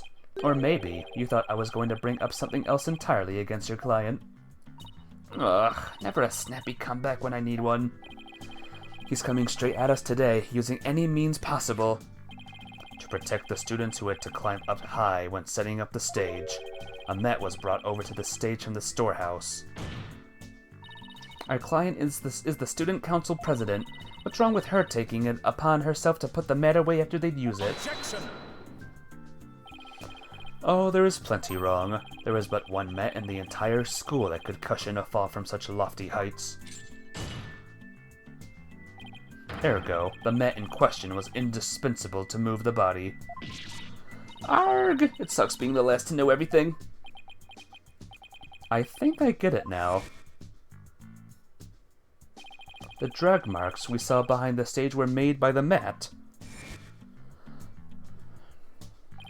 If the only mat of that thickness was where the body is assumed to have been dropped, it would be hard to deny a possible link to this case.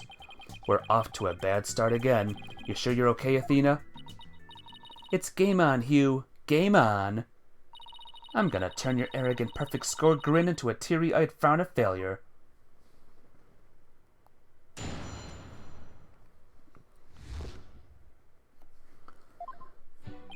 The lecture hall was packed before the mock trial, but the rest of the campus was empty.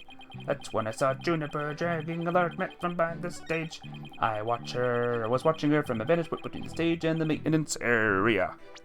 I think it's right here, and by I think it was here, I mean I have the guide up, because I have no freaking idea. Yeah, at this point, my memory is, like, gone. To this point, at least.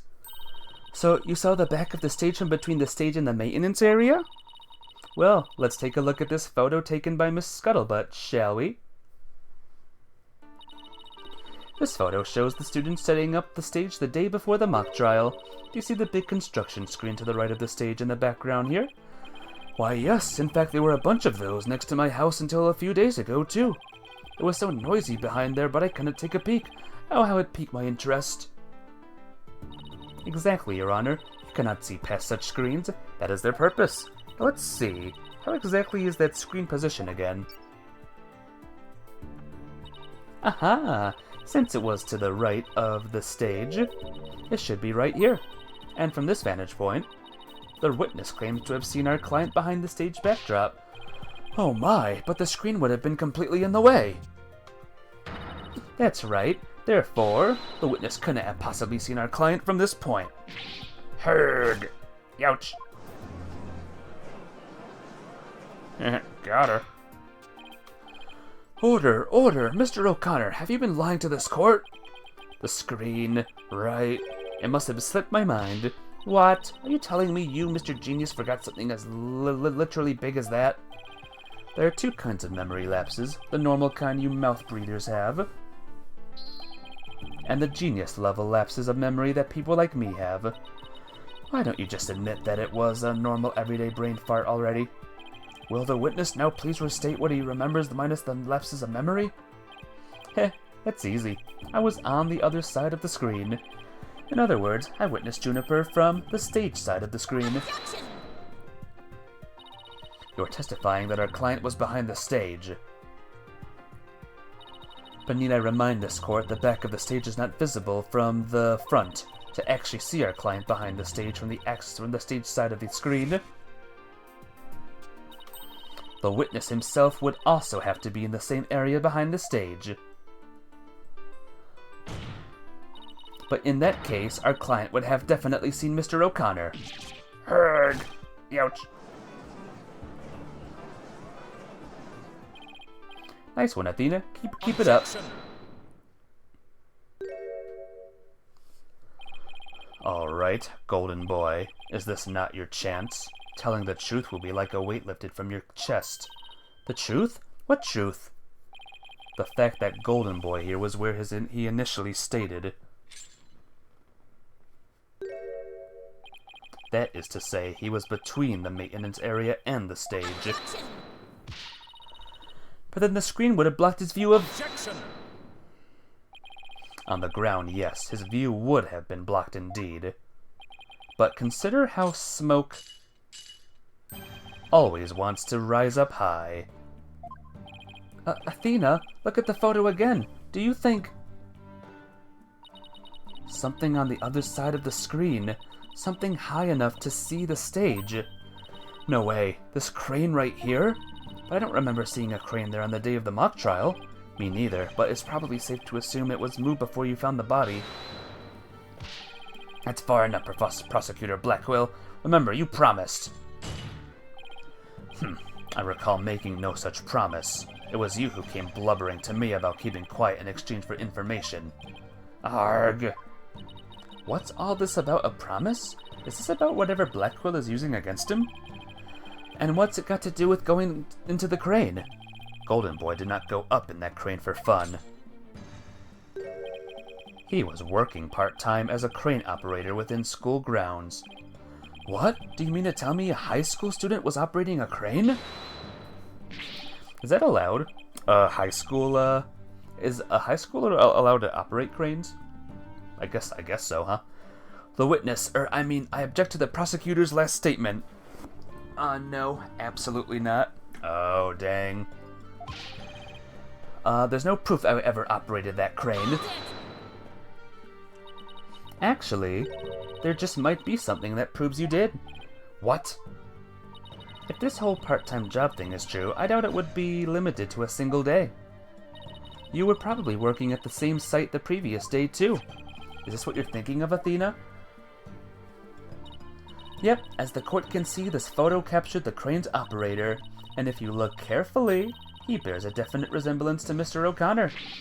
Are you serious? This is ridiculous.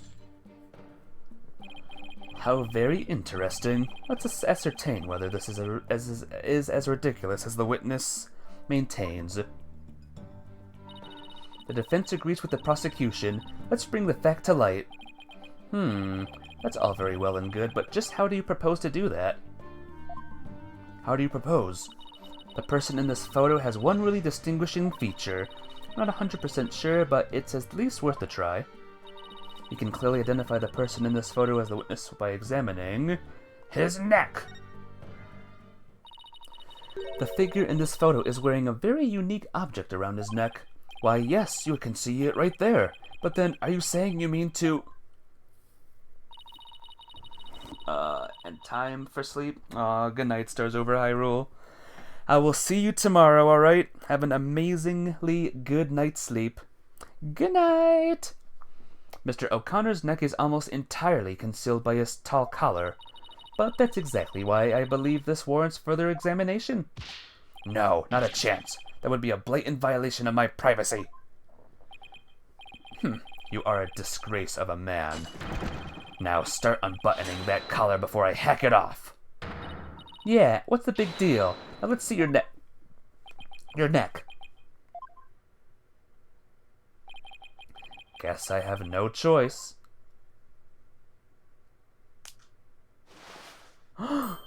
What?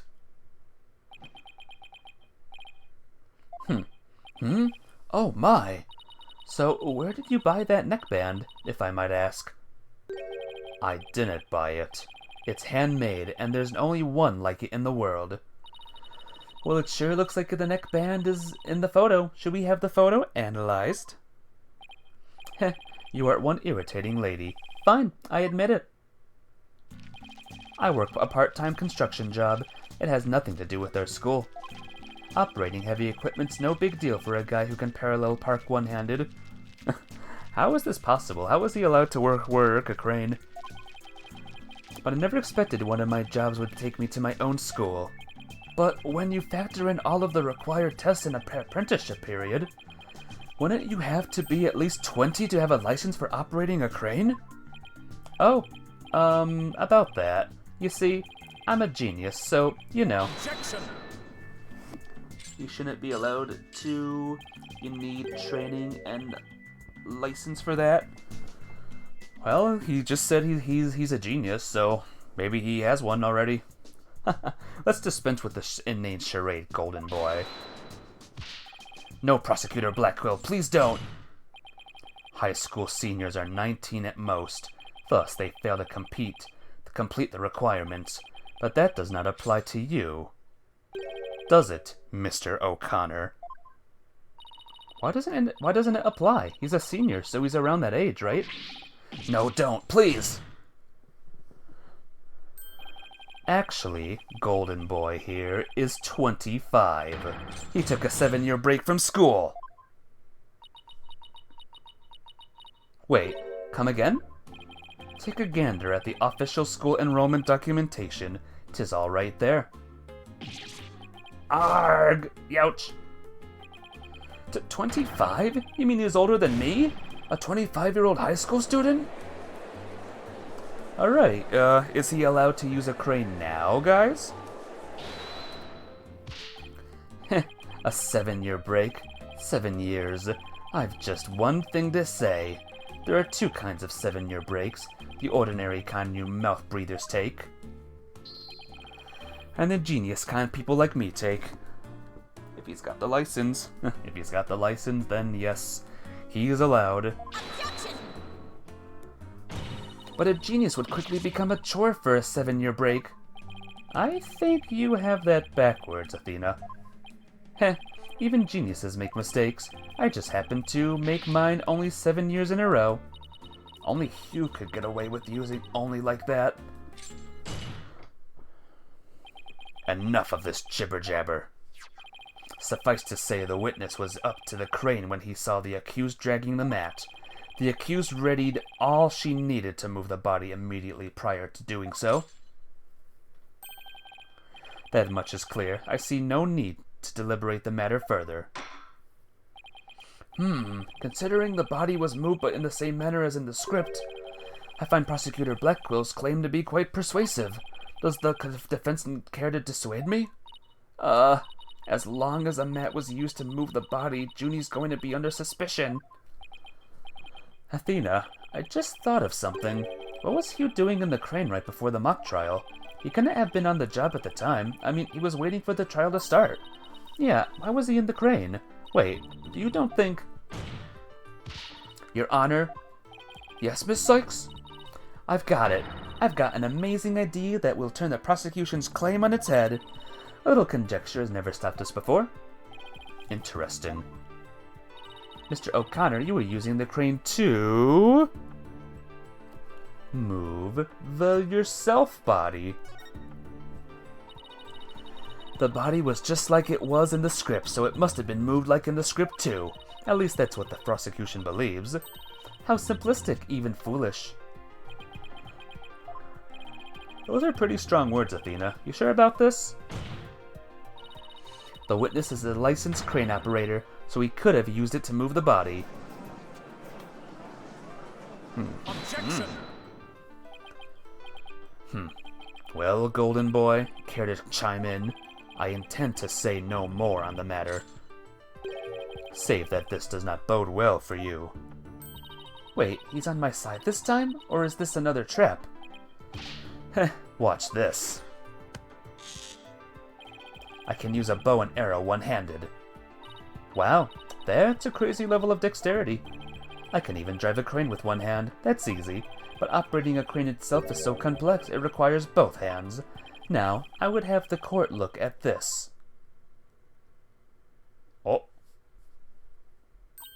Oh, please tell me that's a ketchup stain. You wish. My hand was injured and required surgery.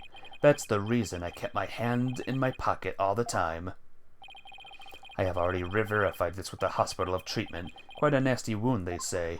So, how did you hurt it? I see no need to discuss that. It has no relevance to this case. 2 hands are required to operate complex machinery such as a crane. Ergo, on the day of the mock trial, the witness was incapable of moving the body by crane.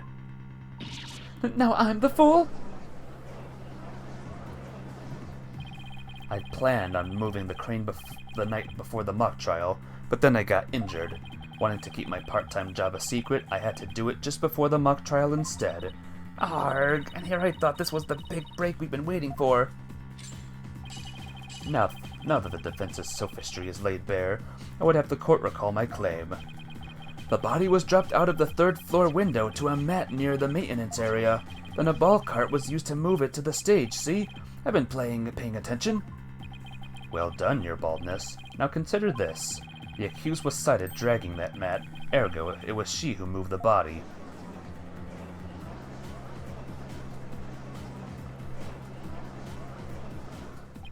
Well, I think you were on the right track, Athena.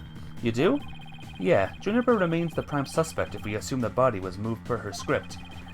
Plus the defense should have to figure out how else the body could have been moved. But, oh, was he telling me to think of another way besides the crane? Miss Sykes, if you have a counter-argument, this court would love to hear it, and if you do not, it is time for the verdict. Isn't that correct, your baldness? No, not yet. All I have to do now is show the body wasn't moved like it was in the script, right? Well, that would show that the Met had nothing to do with this case. There is a sword of great renown that cuts down sophisticated lawyers. Its name is evidence. Tisk, you don't scare me. Force a smile, Athena, you can do it. What's wrong with your face, Athena? It's a weird mix of terror and a creepy grin. Just focus on how the body could have been moved without it being dropped. How could anyone lower it without just dropping it? It's not like it could fly. Or maybe it could. After all, there is a way to zip between the art room and the stage.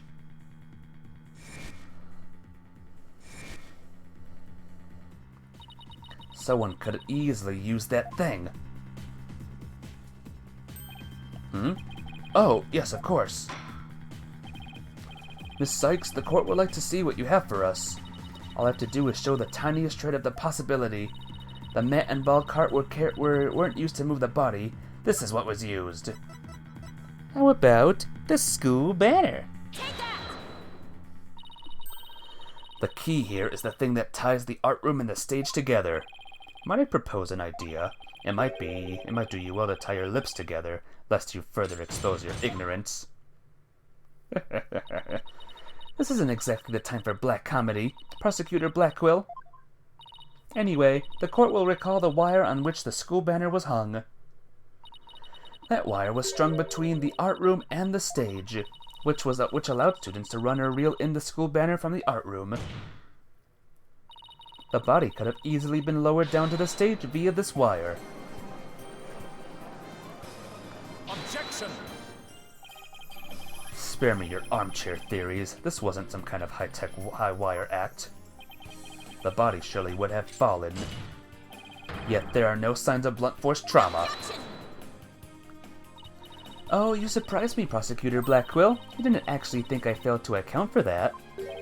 I'm sure that's exactly what he thought. When we investigated the stage yesterday, the bottom part of the school banner had been tied into a pouch-like shape. And pouches are useful for carrying things. What do you think this one could have carried? Well, go on, please explain. The body was bundled into the pouch-like section of the banner and sent down the wire. Whee! The body would have been down on that stage in a flash, and there'd be no need for a mat.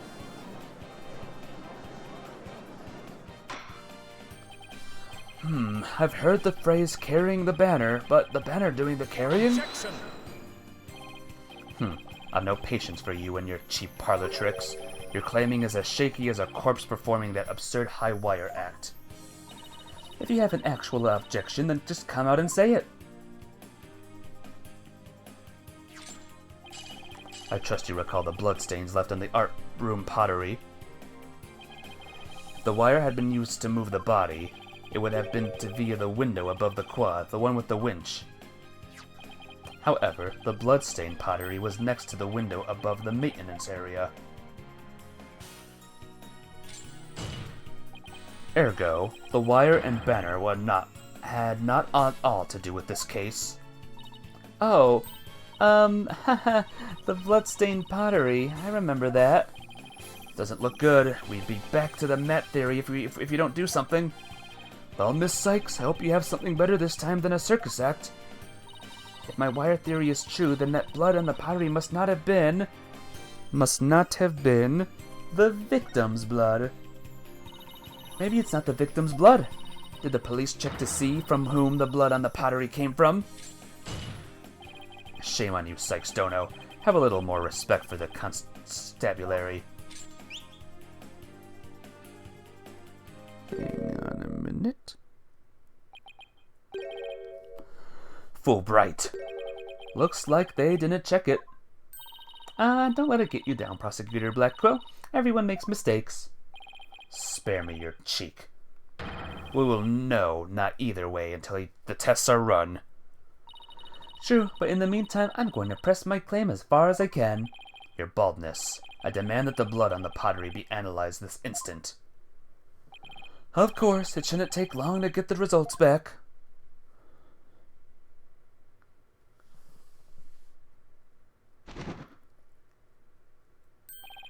Oh my, that was quick. We're history if it turns out to be the victim's blood. Please, please let it be someone else's. Nah. It seems the blood was not from the victim. What? Furthermore, a comparison with other parties involved with this case reveals that the blood belongs to one Hugh O'Connor. Score! Yay! So far, so good, guys.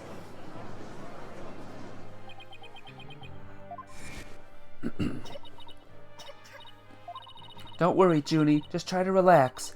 He used his hands. His hands were dripping with blood. Yay! Your Honor, as we saw earlier, the witness' left hand had suffered a serious injury. He sustained the wound in a struggle with the victim, and his blood got on the pottery. Then Junie saw his blood-stained hands as they passed each other in the first-floor hall. It's the only explanation that covers everything. Objection! There is but one way now to turn aside her blade, but do not cast the blame on me. Your grudge is with Sykes-Dono, for it is she who forces me to expose your secret. Fine, whatever. Wow, how much dirt does he have on you? The court will observe this odd-looking envelope. It was inside this that Miriam's Scuttlebutt script was found. Miss Scuttlebutt? But didn't the prosecution already claim that?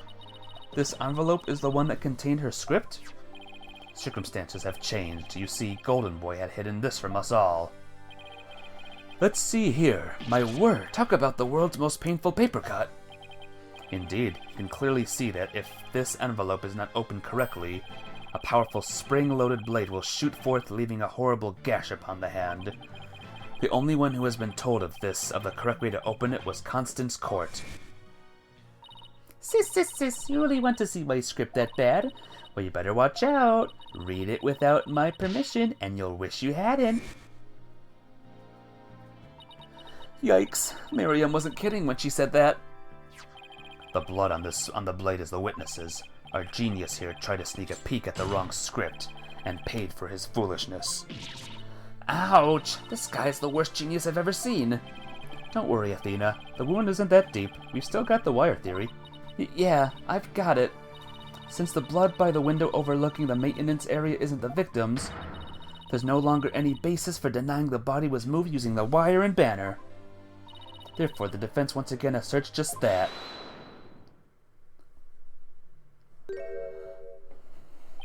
You call yourself a lawyer? Don't you see the glaring contradiction in your thinking? Huh? The court would like to remind the witness that his role is not to point out. And you, how can you adhere to such an outdated beliefs? But whatever. It seems you've forgotten the two statues that were on stage directly below the wire. A body sent sliding down that wire would have crashed into them. Care to explain that away? Why, I believe he's right. The statues and the wire are extremely close together. So the body would have collided with the statues? What if they didn't? What if they did collide? Wait, that's it.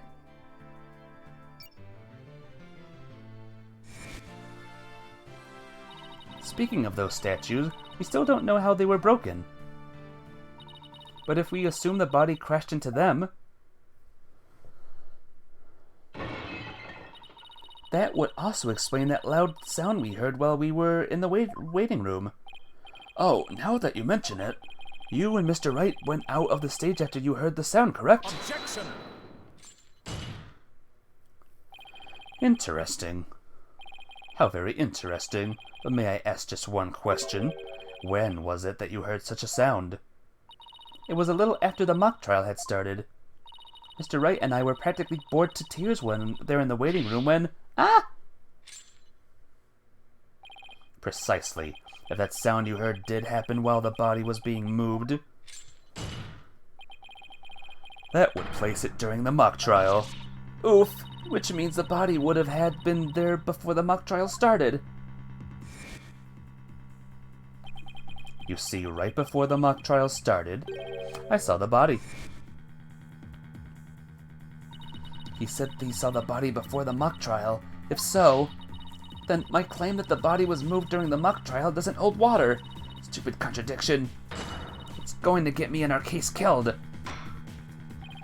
The focus was on just 3 suspects because the body was moved before the mock trial. This has been the major premise thus far. Your assertion, therefore, contradicts the very foundation of this case. Objection! Both sides still lack incontrovertible evidence. So should we not also treat Golden Boy's testimony with some level of suspicion? Good point. Ack. Prosecutor Blackwell is on our side. I bet he's figured out the truth behind this case. Well, great, as long as he's not up to something else. If the statues really were broken when the body hit them, then Hughes' statement about seeing the body before the mock trial is a big fat lie. Okay, Mr. O'Connor, let's get to the bottom of this contradiction about when you saw the body. Look me straight in the eyes and repeat your statement to me.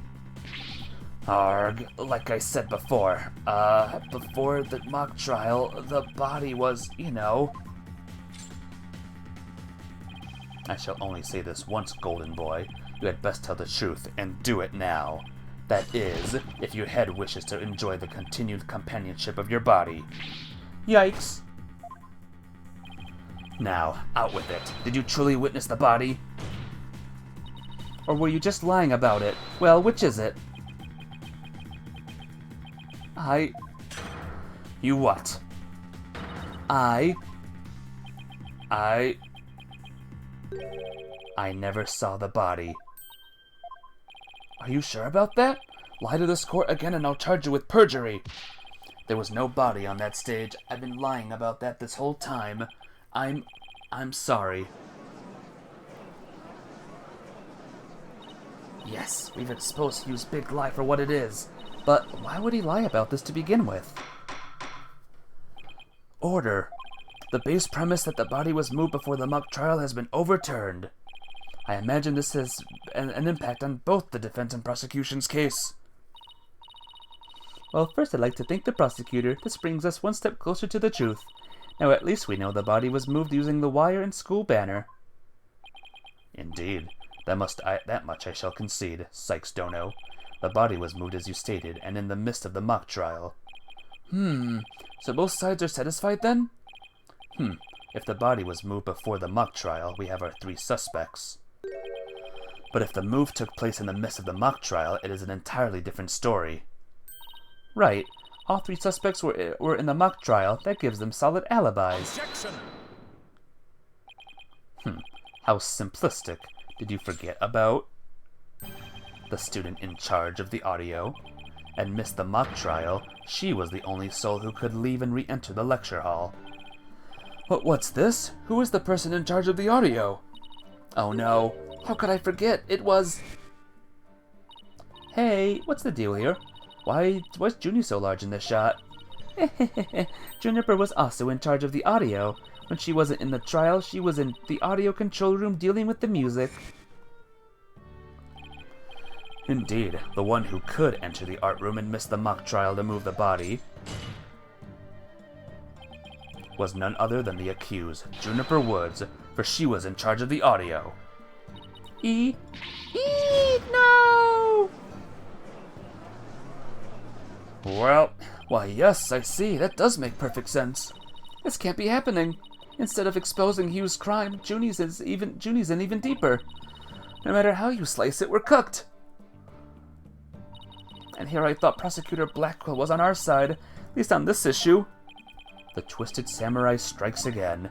Tisk, twisted? It's more like dirty rotten. Your baldness. It is time to put an end to this farce. The prosecution has presented a quite convincing case, but the defense has one last chance to voice any remaining objections. Well, Miss Sykes? Apollo, what are we going to do? I've got nothing left. Nothing. Nada. Niente. I've been trying to think of something, but I'm drawing a big blank too. Poor Junie. Unless we figure out something, she'll be... Objection. Well... I object to... Huh? Who did it? Heh. Stop right there. All ears to me. It's time you heard about the rare genius of Hugh O'Connor. Listen, and you will hear the secret behind my perfect crime. Perfect crime?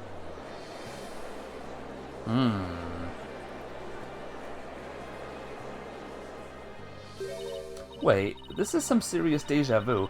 Didn't we just go through something like this yesterday? Yes, we did. This had better not be another one of his enraging traps. The murder, the moving of the body, the cover-up, it all sprung from my brilliant mind. Well, go ahead, arrest me. The real killer is right before you. Order, I say. Mr. O'Connor, you already confessed yesterday. Then earlier today you recanted your confession. As if you mouth-breathers could comprehend my genius, the end justifies the means. Now bow down and kneel. Kneel before my great and maddening intellect. Objection! Enough. The only thing maddening is the ignominy you bear for all to see, for it is impossible for you to have been the perpetrator behind this crime. Ah? There's no perfect crime, only a perfect alibi. So for you, we're at the mock trial. Uh-oh. Lots of uh-ohs going on here right now, and it is silly that I must remind you of this, but you were a participant the entire time. There shall be no mercy if you persist in hindering this trial with your silly little act. Hugh doesn't seem the least bit shaken by Blackwell's threat. Listen, Mr. Prosecutor, calling that a perfect alibi is beyond contempt. Your Honor, I'd like to take this opportunity to offer further testimony. I will now demonstrate the very moment of genius that I transcended even perfection. Okay. Here we go. You won't believe this, but I used the body double. That wasn't the real me at the mock trial. That means I didn't almost lose. My body double almost did. I slipped out stealthily while my net double took care of the trial. I had had the run of the campus. In short, I'm the killer. Juniper's innocent.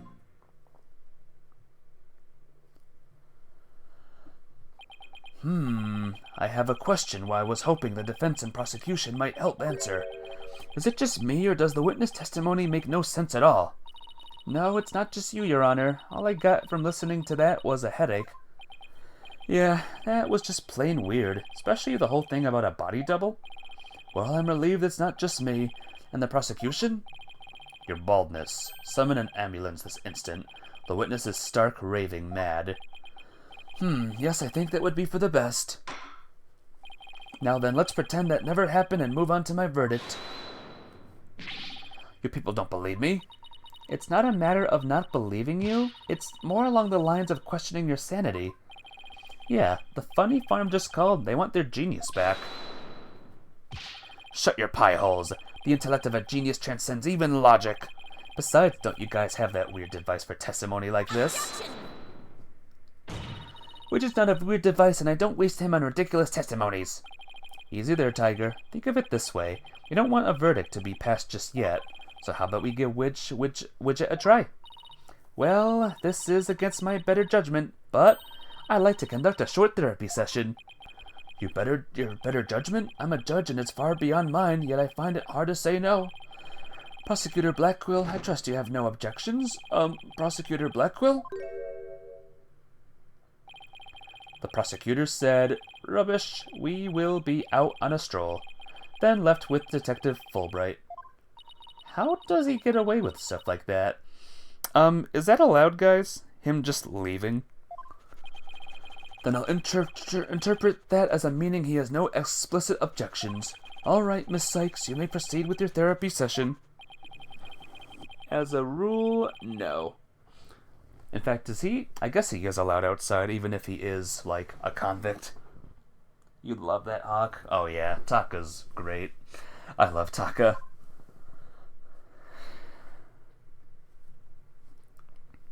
And here we go.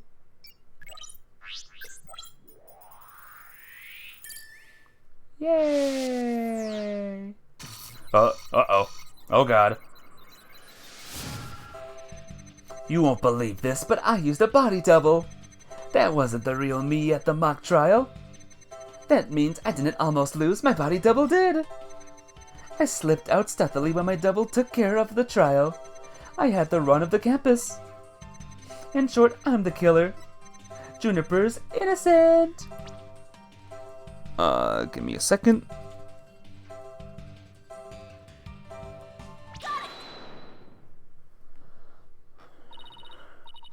Mr. O'Connor, yesterday you said that you didn't really care about Miss Woods anymore. I already told you, Juniper, so I might as well tell you. I don't really care about her anymore. What? Why? Yeah, well, Juniper's reported my secret to Professor Court. His secret? Oh, the bribe. She wanted nothing to do with me because I had disappointed her. That's why I don't care about her anymore. I was never trying to protect her. My confession was always about one thing and one thing only, the truth. Mr. O'Connor, you feel great happiness in the fact that you might help set Miss Woods free. So much so that it overshadowed all your other emotions. What are you... I can hear it clearly now, Mr. O'Connor. The discord you've been trying to suppress. People don't normally feel like you do when you confessed. So Hugh really was trying to protect Juniper? Yes, I'm sure of it. Hugh's feelings for her are the real deal. But that means his confession is... Finally figured it out the obvious, have we? Oh, hi. He's back. Why, Prosecutor Blackwell, you're back. The confession was naught but lies, save for the part about being in the mock trial. Can we all agree now that the killer is the one in charge of the audio, i.e. the accused? Gah, why couldn't you have taken a longer stroll? No, you haven't unraveled the genius of my body double trick yet. You can't be serious. Do you really expect us to believe you had a body double? Yes, I do. But if you think I didn't, then prove it. Either we quit here and Juniper is found guilty, or we play along with Hugh's delusion. Let's go with the least worst choice, but first, let me update his testimony.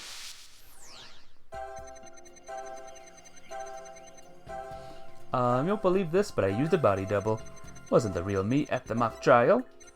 That means I didn't almost lose, my body double did. Hang on a minute.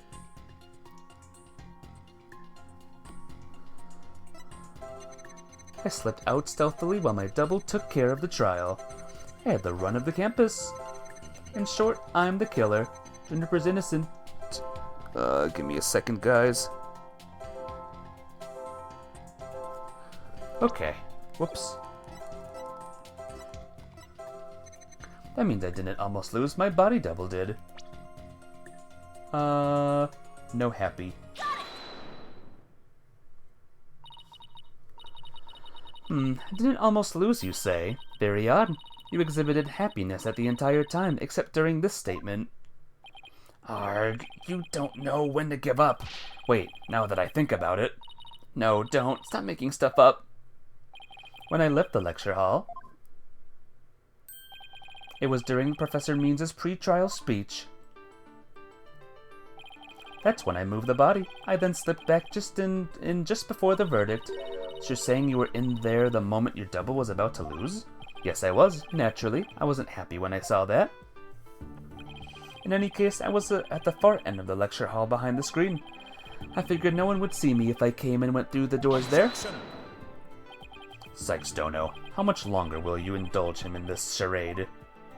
While it's true that none of it in the audience might see him go through either of those doors, the faculty seats on the balconies are a different story and have a splendid view.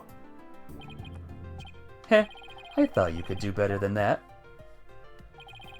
The lawyer's bench is on the right side when facing the front hall. I used the door on the right side near the lawyer's bench. That means my movements were only visible to someone in the left balcony seat, but that seat was empty at the time, which is only natural. After all, it belonged to Professor Court, and as we all know, she was already dead by then. That can't be right. An empty balcony seat on the left side contradicts this piece of evidence. Lecture hall diagram. have no idea where this contradiction is going, but I don't have any other moves at this point. Guess I'll just have to follow it and see where this takes me. You said the left balcony seat was empty, but was it really? I saw it with my own eyes. It was definitely empty. But what about this diagram? According to this, Professor Means was supposed to be seated in the left balcony seat. But if you left the lecture hall during this pre-trial speech, he would have been standing there at his seat addressing the students and faculty. Gah! No, this can't be right! You do no one any favors by exposing the falsities of his confession. I told plenty of lies so far, but this part is true, I tell you. There was nobody in the left balcony seat. You gotta believe me. Doesn't seem like he's lying this time. Okay, Mr. O'Connor, let's have you testify again, but this time don't spare any details. You got it. I'll repeat it as many times as you'd like. I mean, my ingenious escape act warrants repeating, considering I'm the real killer. All I really care about is whether that seat was empty or not.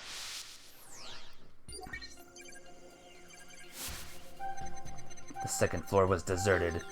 Why won't you believe me? It's true, I tell you. I went out through the back door without anyone noticing. Then all I had to do was go through the empty audio control room.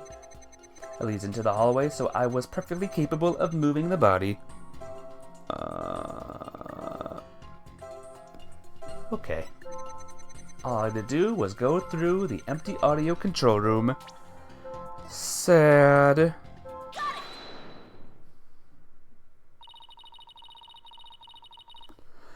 I detected powerful sadness and fear right after you said this part. It's as if you said something you shouldn't have. What's wrong with you? You shouldn't reveal a person's inner feelings for all to see. Mr. O'Connor, it is you who is revealing your inner emotions by the way you speak. Plus, I have a good idea about why you're feeling sad. Arg, you're a horrible person. Can't you just leave me be? You said that you went through the empty audio control room, but that's not true, is it? There was someone who returned from there once Professor Means finished his speech. That someone who was in the audio control room was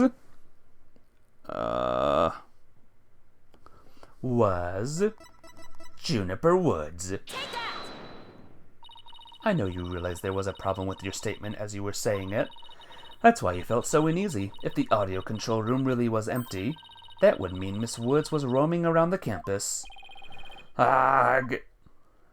Mr. O'Connor, if you really want to protect Miss Woods, just tell the truth. If you believe in her, revealing the truth is the same as protecting her. Juniper's innocent. That's the truth. But in this dark age of the law, the truth can be easily twisted to serve anyone's needs. When the end justifies the means, your only choice is to fight back with lies. Hughes's heart won't hold out under this battle between truth and lies. Is there something I can do to make him recant his false testimony? I fear nothing now that I have lost everything. Go ahead, Prosecutor Blackquill. Cut me down if you wish. I thought you'd never ask. With you gone, we may swiftly proceed to a verdict.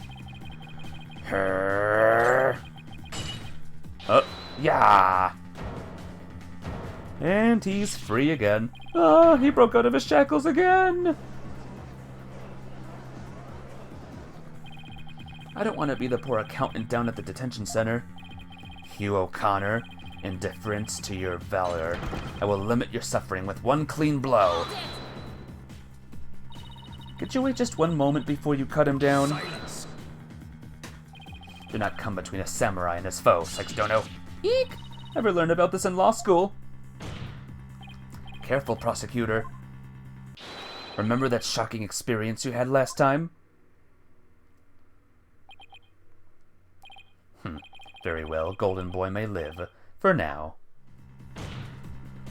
Enough already, Mr. O'Connor. Miss Woods would never want you to protect her this way.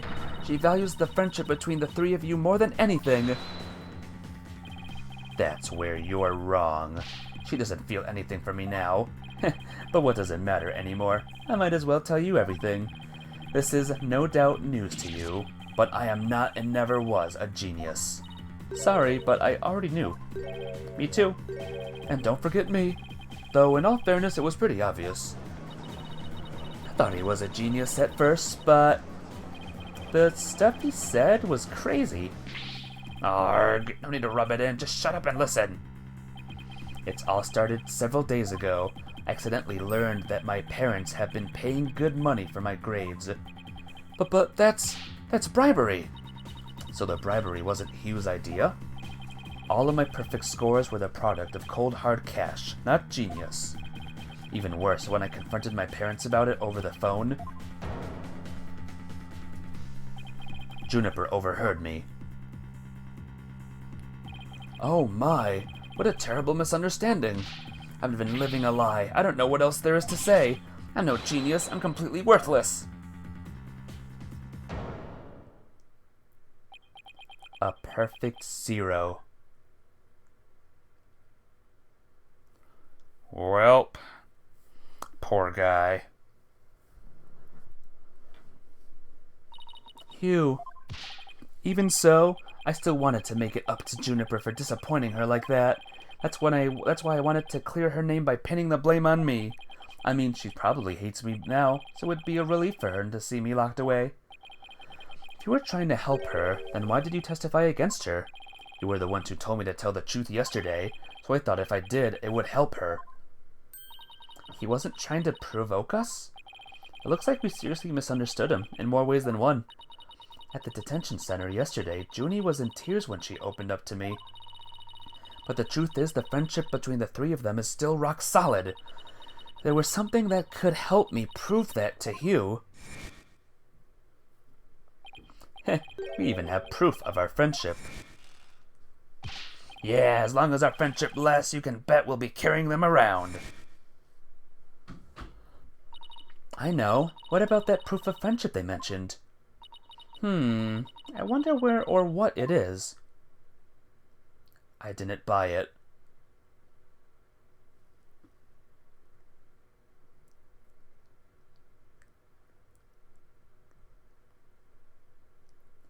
It's handmade, and there's only one like it in the world.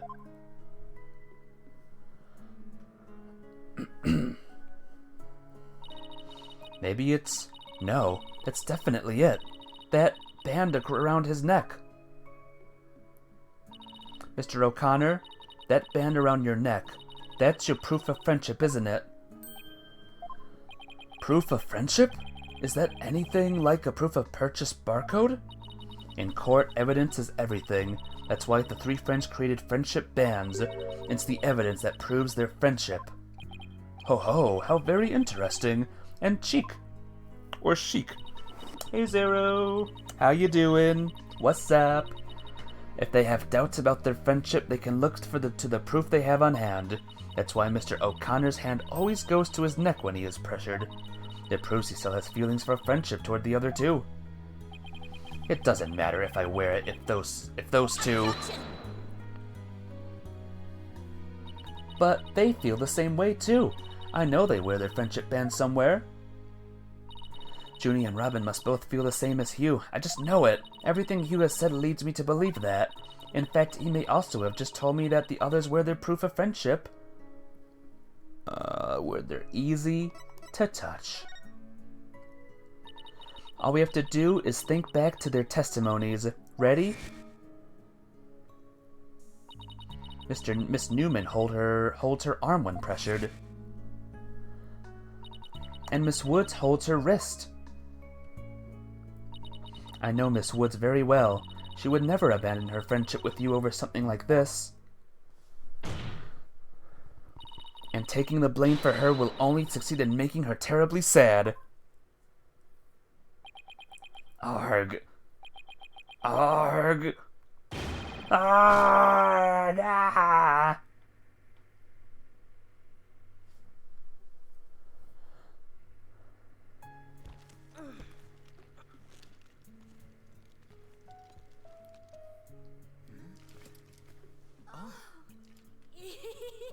Robin, those bands of friendship that you made, just for the three of us.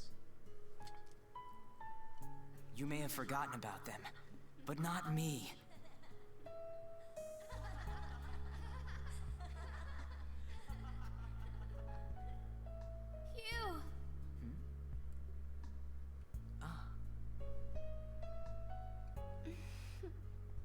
Hugh!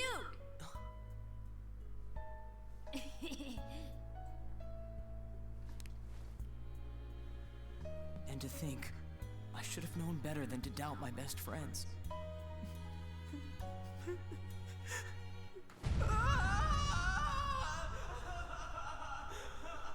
Aww. I know. Hey, Angel Love. You did it? What did you do, Angel Love? I didn't kill anyone, and I didn't have a body double. I didn't move the body. I didn't even see it, and it may look like I'm speed reading Zen and the Art of Mastering the Bar exam, but I haven't read a single word. Well, you could have fooled me. In fact, you did. Hugh. So, Miss Sykes, can I place my trust in you? So if it's not him, who is it then? You did the murder? Oh, it's Angel Love again. Gosh darn it, Angel Love, stop it. Gosh, stop doing that. You're always doing people's. Box Girl? You think it's Box Girl? I'm going to save Junie, so yes, you can place your trust in me. Then, am I to understand that the witness is recanting his confession? Yes.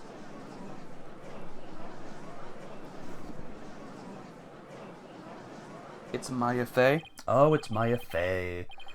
Now we have to defend Maya Fey now. Gosh darn it. A most roundabout trial. I much prefer the turnabout variety myself. Now we are back to the fact that there was but one suspect who lacked an alibi, which is, in the end, the truth you've been seeking this entire time. So, we're back to square one? Now I'm exhausted and depressed. It probably doesn't matter at this point, but I might as well update the mood matrix.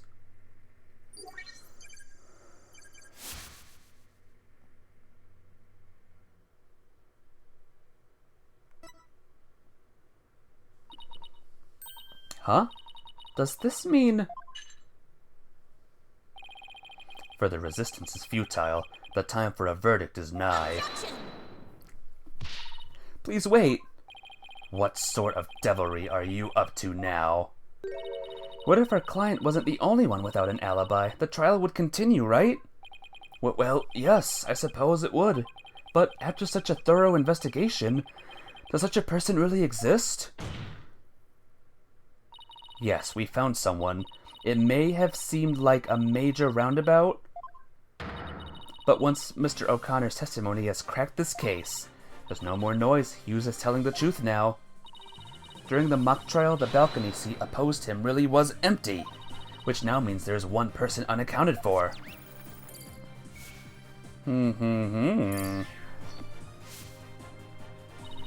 Besides Junie, the only other person without an alibi during the mock trial is none other than Maya... Where's Maya Fey? Huh, I guess it's not Maya Fey. I guess instead, it's this guy. The balcony seat was empty. That much is true, isn't it, Mr. O'Connor? That's right. How many more times do I have to say it? So basically, Professor Means wasn't where he was supposed to be during the mock trial. Silence! Need I remind you, every last soul in the lecture hall heard him deliver his speech. I know, and there's not in dispute here. That's not in dispute. Let me explain how his speech could have given form from an empty seat. It was... What if the speech was pre-recorded? That's the only way the speech could have been delivered from an empty balcony seat. Dun dun dun. Yep.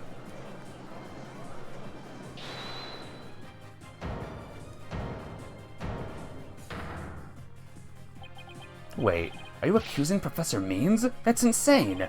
I mean, he's the one who gave me the tape recorder. Take this to the police, he said, and tell them you found it. What? Really? Wait a second. Mr. O'Connor, did you just say that Professor Means gave that phony recording to you? Phony? The defense will refrain from hurling unsubstantial allegations. Well, I said he gave it to me, but what do you mean it's phony? Wow, who could have seen this development? Hoo hoo hoo! The voice shouting, "You're a goner," as recorded on this tape. was dubbed onto it using a line our client said in the mock trial video. Why, this is an extremely crucial piece of evidence.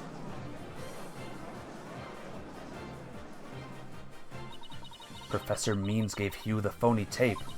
If that's really true, then Professor Means has guilt written all over him.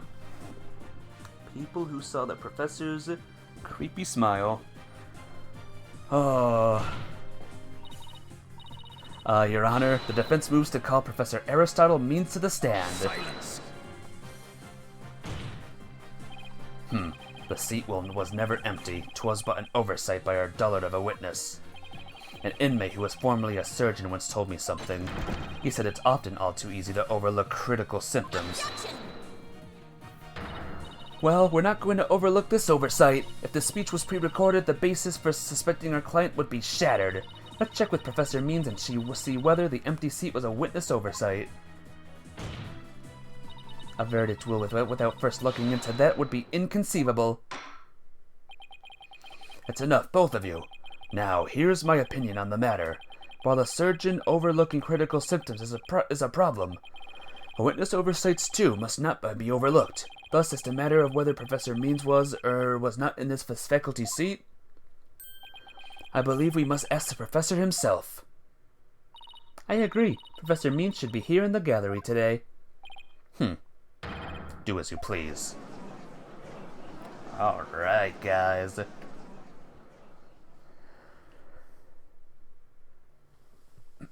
There he is. Will you please state your name and occupation for the record?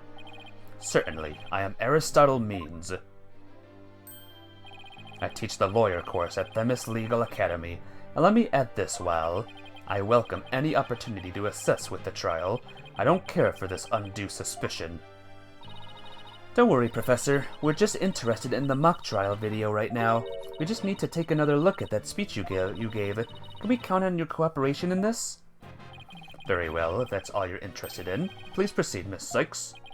We need to find some sort of evidence that shows this speech was pre-recorded. Alright, I believe we're ready. Let's roll the video.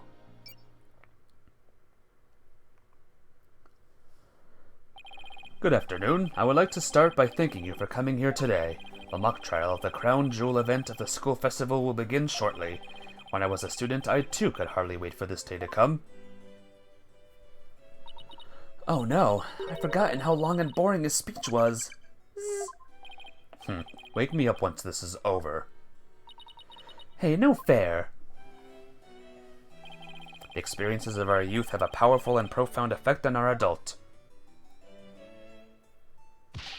Ah, you there. Wake up. Pay attention. Huh? Eek! I'm awake. Isn't that right, Your Honor? Huh? What? I'm awake too. Wide awake, see? Zzz. Once again, our pure white lady justice will be watching over all of you today. Pay attention and you may make a difference one day. Now let the mock trial begin.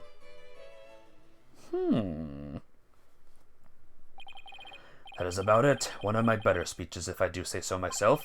Even saw some of our students with tears in their eyes. He's obviously not familiar with the phrase bored to tears. Listen, Sykes Dono, if you have subjected me to this epic study and tedium without purpose, Taka will feast on your tongue after I've cut it out. Eek! But you were asleep the whole time. Well, Miss Sykes, did you notice anything strange about that speech? Could I please hear that last part again? Once again, our pure white lady justice will be watching over all of you today. There! I finally found what we needed. Professor Means, I have only one question about your speech. What is that last part we just heard contradict with this? The white lady justice that's made of gold. The professor said the pure white lady justice would be watching over them, but the lady justice in this video isn't even close to being white.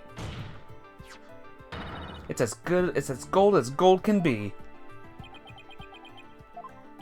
I'm not sure I can wrap my jaw around that test its authenticity. I didn't say it was made of gold, Your Honor. Now, it's true that the statue is pure white, but it broke before the mock trial began. The one you see here is its replacement. Oh, well, that's a shame on every count. Ironically, this gold statue sticks out like a sore thumb compared to the white one, meaning the professor wouldn't have made a mistake of its color if he'd been present.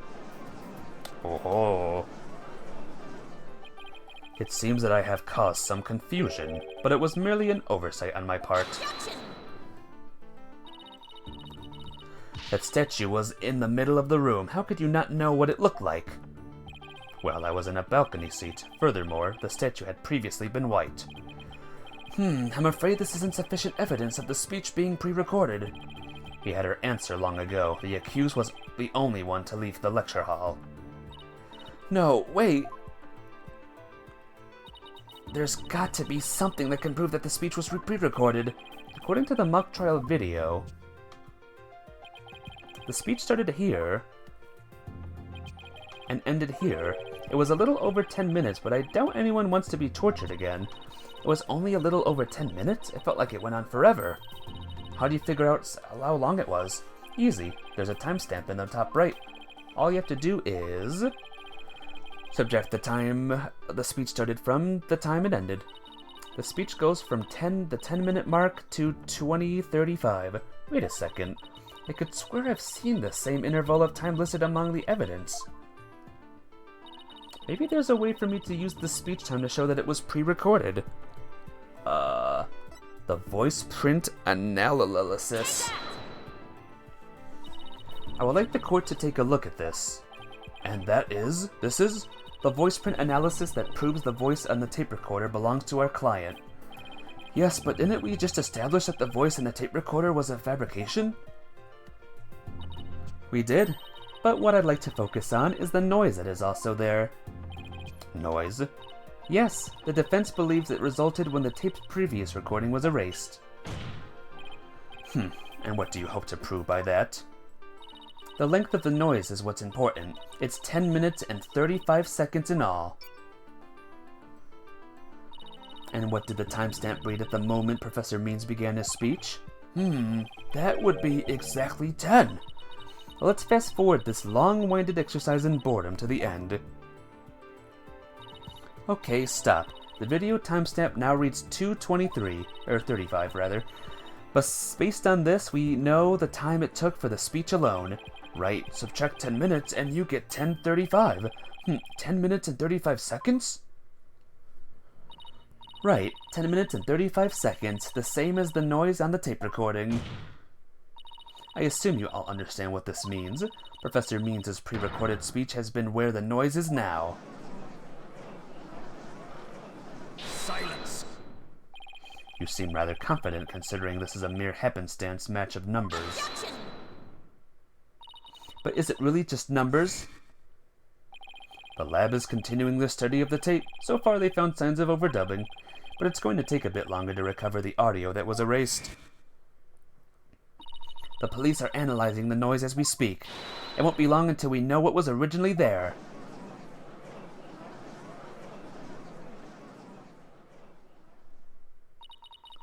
Now I'm sure of it. The professor was trying to create an alibi with the recording by pinning the crime on Junie. Well, he's not gonna get away with it. Now, not on my watch. Miss Sykes, I believe you are well aware of my methodology. Even if Juniper was the perpetrator, I would vigorously defend her as per my word. And to that purpose I offer to be her lawyer. Alas, look what's happened. All I've stated are obvious deductions derived from evidence and testimony. Truth be told, I have no intention of testifying. I had been keeping quiet for Juniper's sake. But now that you cast this blame upon me, I have no choice but to reveal the truth. Uh-oh, this doesn't sound good. I will now reveal the truth behind why I had to pre-record my speech before the mock trial. I, Professor Means, always say what I mean and mean what I always say. By what I say by all means. And I bet now you hate this guy's smile even more now, right? The defendant came to me with what she said was very important and by necessity secret. She asked me to pre-record my speech and come to the audio room during the mock trial. Juniper confessed to the murder and asked that I get her declared innocent in court. She also said I'd become an accomplice after losing my alibi due to the pre-recording. But when I said I would prefer Juniper, I meant it because it's the humane thing to do. Oh my, so you're saying the defendant threatened you? This has to be a lie. I mean, everything about it lines up too perfectly to be true. On this most consequential of occasions, let me be completely frank with you. Juniper has truly taken to my heart by teaching that states the end justifies the means.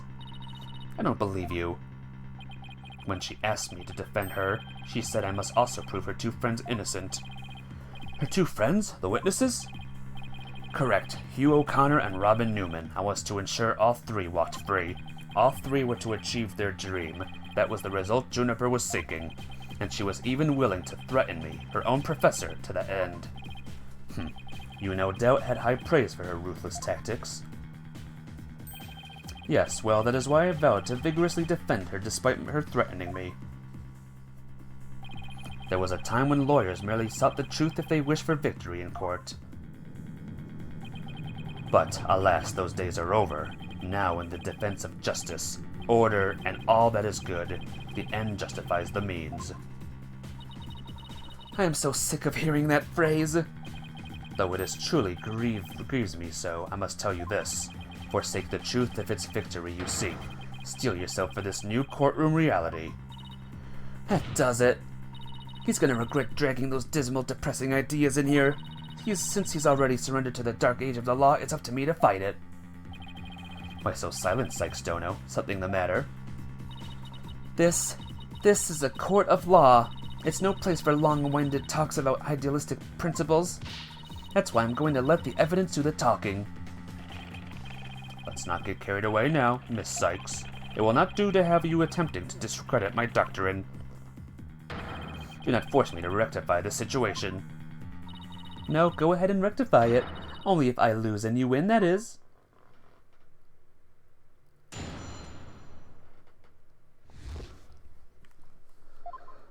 I believe it is the last one.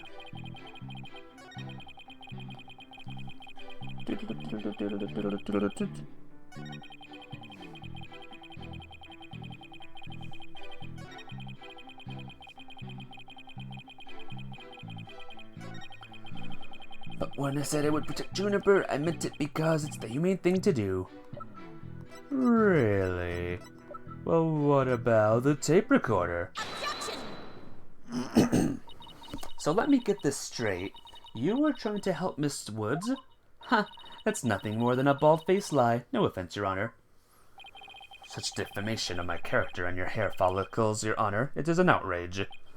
Miss Sykes will clarify her statement, but leave my hair follicles out of it this time. Yes, of course, Your Honor. Now please take a look at this. The witness gave this tape to Mr. O'Connor, and he slyly whispered, "Take this to the police and tell them you found it." There was no whispering, slyly or otherwise, involved. I simply did that out of kindness. The tapes contained our client's voice. In short, it is incredibly damaging evidence. Why would it even exist if the witness wasn't trying to pin the murder on our client? They say the road to hell is paved with good intentions, but not yours. You never had good intentions, only lies to protect yourself with while blaming another. You, Professor, are the embodiment of the dark age of the law.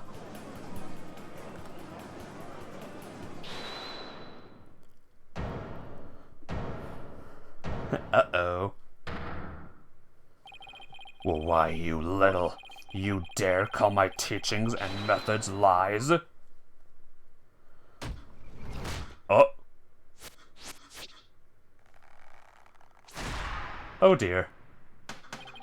The Miss Legal Academy is a proud institution. It's the most powerful in the world. You'll never forget what true education and lawyering means once I'm through with you. Huh? Professor Means? What's with your hair? That was weird.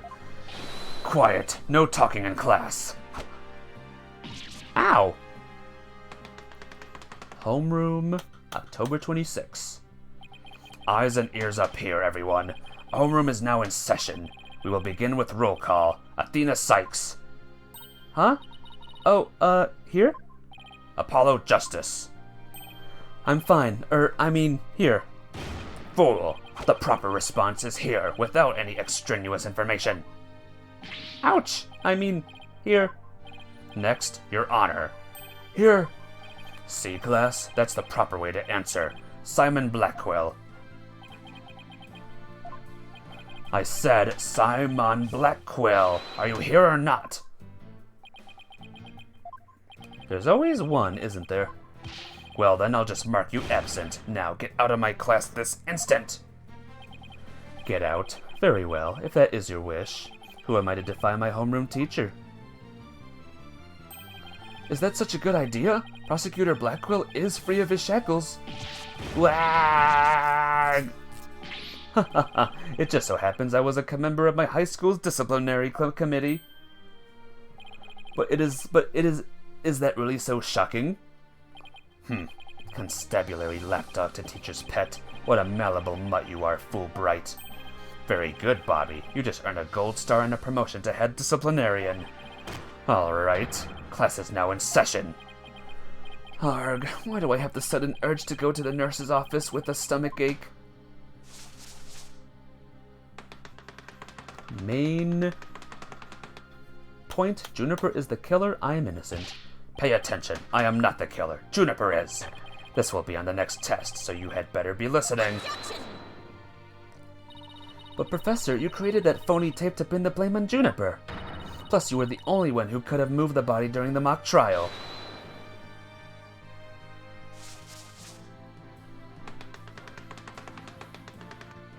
Please note, I was not at school. Athena, you disappoint me so. To think you would label me a murderer. Now pay attention. The murder occurred on the 23rd between 6 and 8 p.m. But I was already at home by that time, so how could I have been involved in this crime? Professor Means, can you really prove you had already gone home by that time? Can you prove that I was still at school? No, I can't. So you admit it. Well, you just earned extra credit for your honesty. But you have also earned yourself a lavatory cleaning duties until you graduate. Ew, I do enough of that at the office.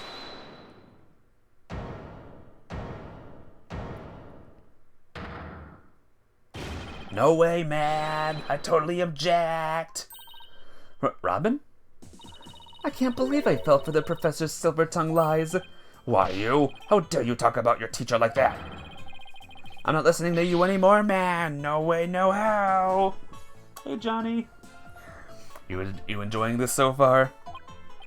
Now, I have a confession to make. You know those two statues that were on stage? I didn't make them all by myself. The statues on stage? Do I want to know where this is headed? I was able to finish one of them, but the last bell rang before I had time for the other one. You are? Awesome. So I asked Professor Means to make it for me.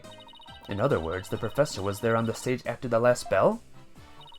Right, and it would have been way past 7 p.m. before he could have finished. Professor Means was still at school? This is incredibly important testimony. The professor told me, I'll take care of it. I thought my parents would let me be an artist if I said I'd make both statues myself. Sub! I'm so sorry for not telling the truth. Robin. Quick, someone get this juvenile delinquent out of my sight. Simon, you're head honcho among the delinquents. Do something. Yeah! And who is in charge of this class, the class pet around here? Not interested, but if you want a class in swordsmanship, I'm your man. Of course, only real blades will do. No swords at school. All weapons will be confiscated. Yeah! Nurse, where's the school nurse when you need one? It would seem Sykestone seeks a showdown, Professor. In which case, you would do well to draw your staff, quick as lightning. Very well, then I will just have to prove my innocence myself. And the real lessons begin this in second period. Prepare to be served old school style. What is that? Oh, never mind. Your testimony, please. What a crazy transformation this guy took, huh? Now pay attention. Robin took over half of the day to complete one statue. I, however, finished most of the other statue between 7 and 8:30 p.m. The defendant Jupiter saw the two statues with their own eyes at 8:30 p.m. Completing a statue so quickly meant I could not leave the stage for a single second. How could I have possibly had the time to go to the art room and commit murder? You're saying this defendant saw the finished statues? Precisely. She said so herself at the detention center yesterday. Her defense team was there and heard her say so too. Don't try to deny it now. That evening, I went back to my dressing room to get something I'd forgotten there. It was well after the last bell rang. I'd say maybe around 8:30. That's when I noticed that both stage statues were finished. They were quite large and they were each covered with a white sheet, but I could tell. Oh, right. The professor was there when that matter came up. Before I address the professor's charges, I have a question for Robin. How hard would it be to complete a statue like that in 1.5 hours? It would probably take me at least twice as long. So personally, I think it would be incredibly difficult to finish in that short a time. Who are we? Where are we in the story? We're Athena. The Athena is the main character right now. Yeah, that didn't exactly help her case, but he won't get off that easy. He's bound to stumble over his own slippery means.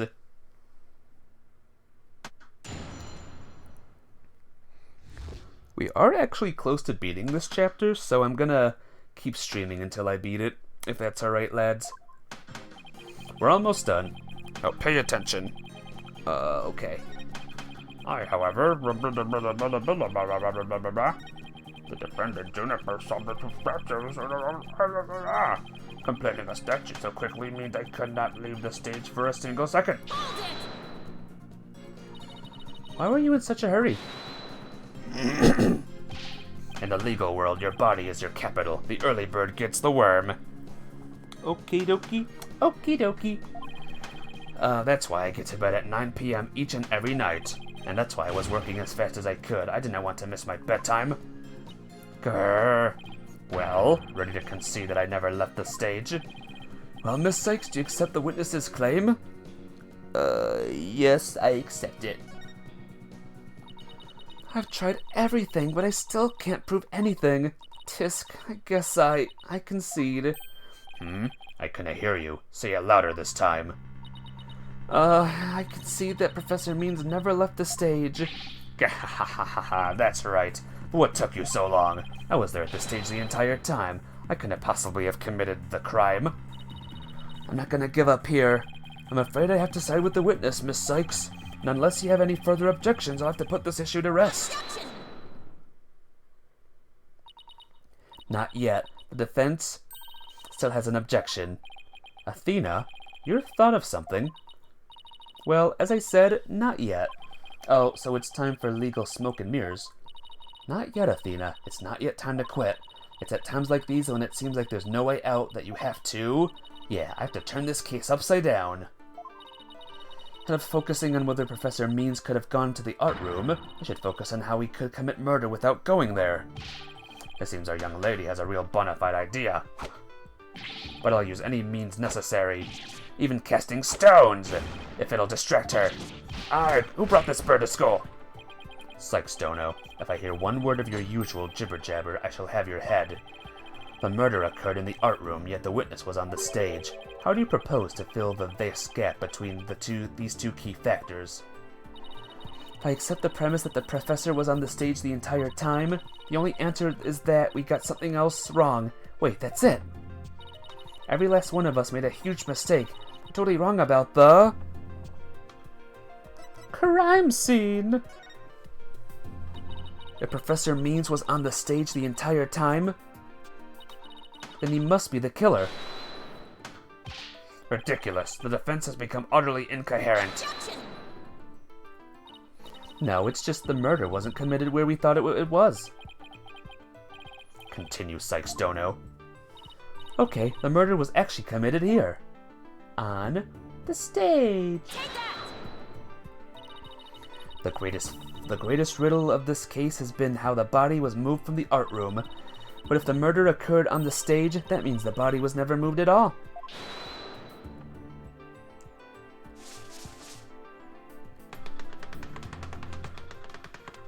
The murder occurred in the art room. Silly girl. When the body was found, there wasn't a drop of blood on the stage floor. Surely there would have been some blood if that's where the murder was committed. There wasn't any blood on the stage? Really? But there was something on stage at the time of the murder that's now bloodstained.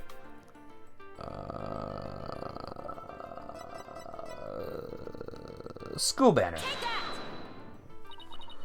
It's true, there was no bloodstains on the stage floor, but there was something on the stage that did have a bloodstain, and that would be this, the school banner.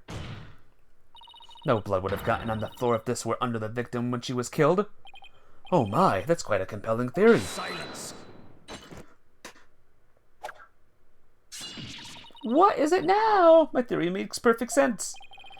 That was a pathetic attempt. You must put every inch of your body into your attacks. The autopsy states the cause of death was loss of blood, yet only a trace amount was found upon that banner. Where did the rest go? Blood getting on there when the body was moved by wire. Makes more sense than not. Gahahaha, very good, Simon. Tell me, what's your first choice for higher education? I'll write you the ultimate in recommendation letters. You're all but guaranteed to get in. Actually, the defense has something to explain that as well. You do? If there was only a trace amount of blood on the school's banner, then there must have been something else the killer could use to soak up the blood. All I have to do is figure out what. This is what soaked up most of the victim's blood. It was the other banner. Why, it looks like there's some other piece of fabric on top of the school banner. It's the Gaviner's banner that had been specifically made for the school concert. Since it's on top of the school banner, the blood would have to hit it first. It could have easily absorbed most of the blood like a dishcloth, and only a small amount would have soaked through to the school banner below. So it makes total sense for the school banner to only have a little blood on it. Arg. So the banner absorbing the blood like a dishcloth. Yes, that would explain it. The Gaviner's banner was like a dishcloth. Surely it was at least towel quality. Simon, don't just stand there. Do something. Silence! Sykes, Dono, you are learning to wield a blade quite well, but how will you respond when I come slashing at you like this? The remnant of a large bloodstain was detected in the art room, but why would there be blood there if the murder occurred on the stage as you claim?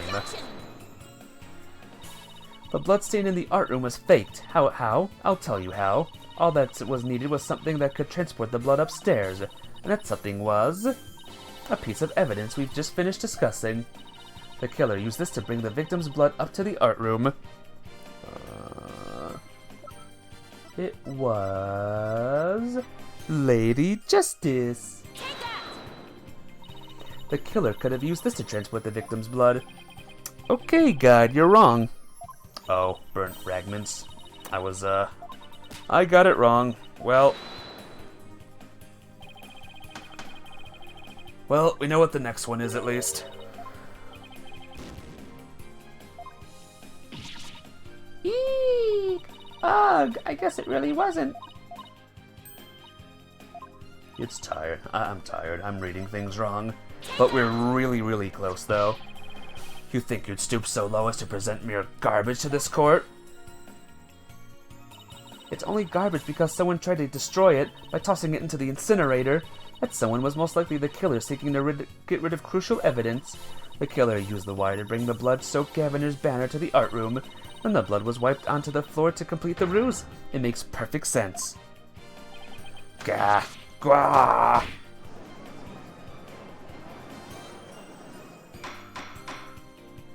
Order! This is quite a development. To think the body was never actually moved. Hold it right there. The body must have been moved. How else do you explain the loud crash you heard during the mock trial? If it wasn't caused by the body crashing into the statues, then what was it? Ugh, I hadn't thought of that. If that loud crash wasn't the body hitting the statues, then what was it indeed? The knot in the school banner shows that something was carried along the wires in it. So if that's true, I know what I have to find. Something that was in the art room before the murder and then on the stage after. The object that was sent down the wire to crash into the statues was... Alright, now it's this. That statue? Yes, I believe it was the statue that broke the other two, not Professor Quart's body. The unique statue you see on the right side. On the right, that's the pure white Lady Justice from earlier. Professor Quart accidentally broke it while she was polishing it the day before the mock trial. She used her own unique artistic sense and techniques to repair it, as you see here. Nobody would have guessed that it was originally Lady Justice. Silence! Perhaps you are onto something. But why, pray tell, would anyone move that scrap heap relic in such a tedious manner? Excellent question, Simon. Keep them coming. You know why, but the fact that you won't acknowledge it shows how twisted you are. Lady Justice was moved during the mock trial. During that time, Professor Means was fabricating an alibi with his pre-recorded speech. We consider the facts, and Lady Justice was moved in order to... point us to the body. Professor Means used his pre-recorded speech to fake an alibi during the mock trial. He wanted to make it look like he couldn't possibly have moved the body. Moving Lady Justice was his way of pointing us to the body and cementing his alibi. Gah! That's quite a persuasive argument. For a while there, I thought you weren't taking the trial seriously. Well done. We got him?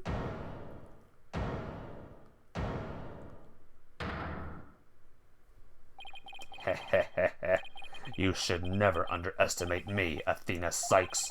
Professor Means always means what he says and says what he means by all means. Fine then. Say it already. I'm waiting. The murder occurred the night before, but the body wasn't found until late the next day. Countless students passed the stage until they met in the lecture hall for the mock trial. Huh. So answer me this, why didn't anyone see the body that entire time? That can be explained by, If the victim was murdered on the stage and left there, the body would inevitably have been discovered, and of course there was nowhere to hide a body upon that stage. This is not good, Athena. Our claim is this close to being beaten to a pulp. I know, but we've come so far.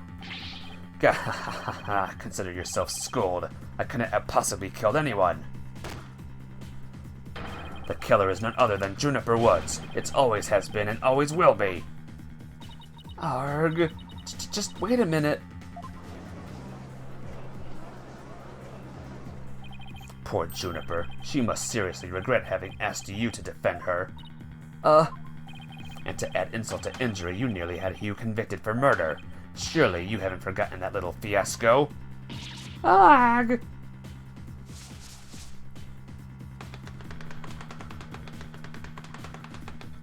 Athena Sykes' attorney's badge is just for show. Not only did you fail to defend your client, you also raised false charges against her friend. You have no right to call yourself a lawyer!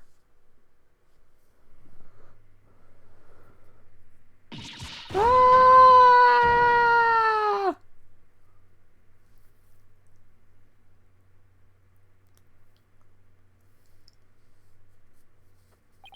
But if this trial proceeds in the same manner and ends in the same way as in the mock trial, would you not lose everything you've worked so hard to gain? Well, I'll just have to make sure that doesn't happen then, won't I?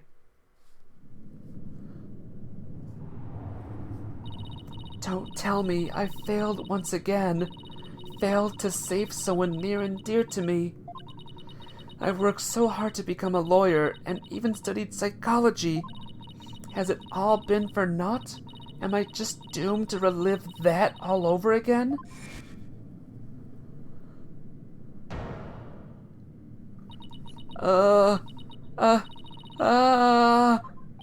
Athena? What's wrong? Breathe in. Breathe out. Breathe in. Relax, Athena. Breathe. It's not working. Everything's going dark. After all I've done, is this how it ends? Forgive me, Junie. I couldn't protect you like I said I would. Yeah, this is very not good. Oh, wait a minute. You leave Athena alone, man! She's the one who saved me! It was because of Athena that I could stop hiding and start living my life as a girl again. And she saved the friendship between Hugh, Juniper, and I. I think you're an awesome lawyer, Athena. One of the best. But I raised false charges against Hugh. And that's not all. I've done some seriously unforgivable things. Heh, what's the big deal? False charges are nothing to be scared of. And I'm not even mad at you. I should really be thanking you. You use legitimate means to expose my wrongdoings and give me a chance to re-examine what's important. But what does it matter if I can't save Juniper? I mean, the whole reason I've come so far is... It's not over yet, Athena.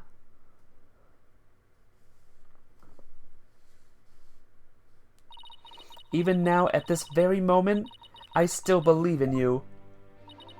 Junie, I know you better than most people, Athena, and I know you'd never surrender to the dark age of the law like the professor did.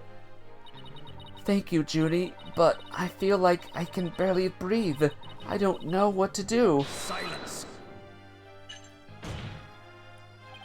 Stop your bleeding this instant. You look an utter fool. Prosecutor Blackquill? There is one who awaits you, is there not? And that is the reason you have studied so very hard. Are you prepared to give up on all you have worked for thus far? It would not do to have you disappoint you-know-who.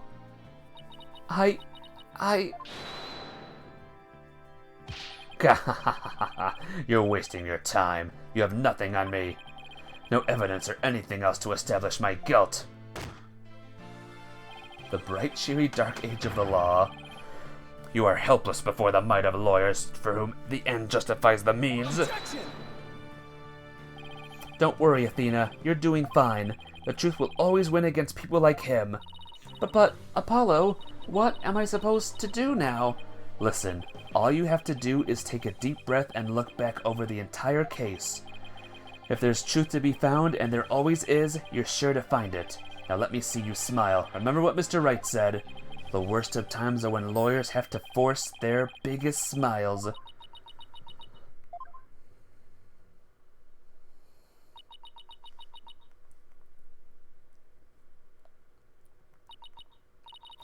Thanks, everyone. You don't have to worry about me now. The worst of times are when lawyers have to force their biggest smiles. Athena Sykes is psyched and ready to rock. Prepare for your utter defeat. Oh, here we go. Professor Court wasn't killed in the art room. She was killed right where her body was found. We know because there wasn't any time to move the body there from somewhere else. That means the body had to have been hidden somewhere on stage until it was found.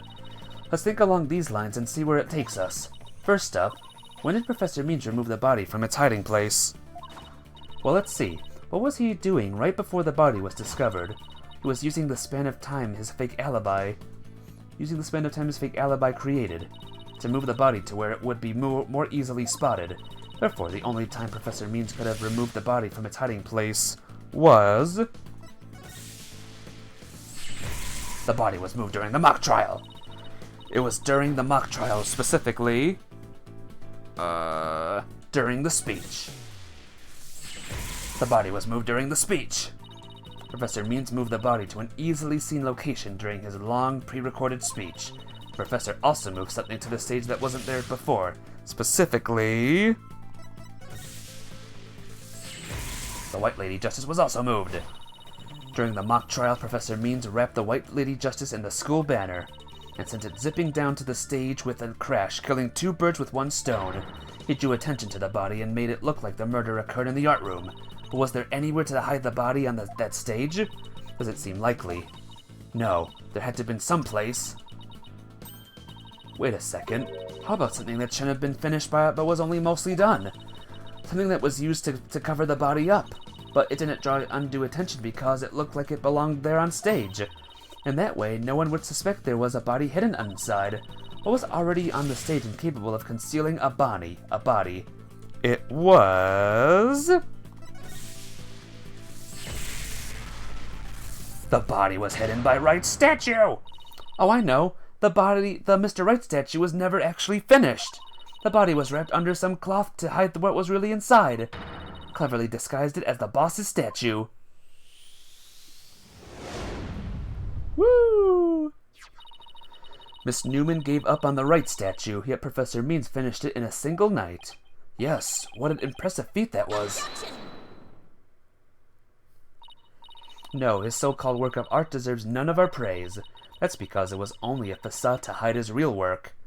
The murder of Professor Court. Come again? I'm afraid I don't follow. He hid the body by making it look like the statue of Mr. Wright.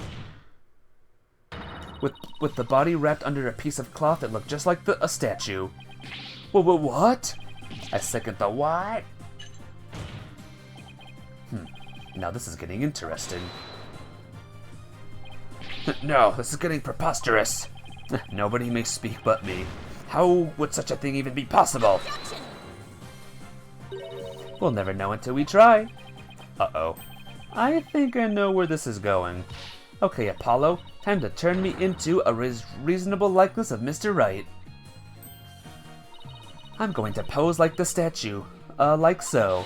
And now I want you to wrap me up in a cloth so that I may look like so that I look like a statue. I hate to ask the obvious, but where am I supposed to get this magical cloth?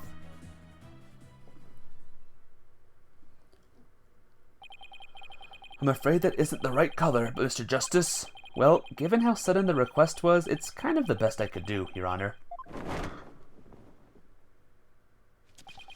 Alright, I think that about does it.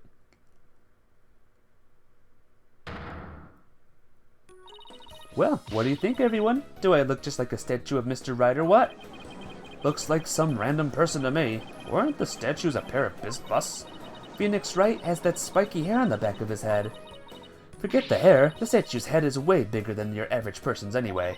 You gotta hand it to me for trying anyway. Wait, that's it, the hands.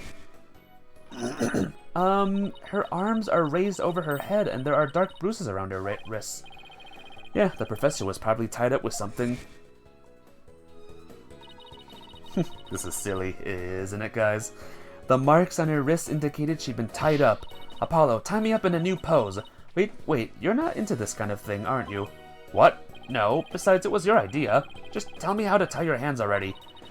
Professor Court's wrists were tied together, and I can't help but think that's related. How should I arrange myself to match the shape I want, given her hands were tied? Behind my head. Yeah.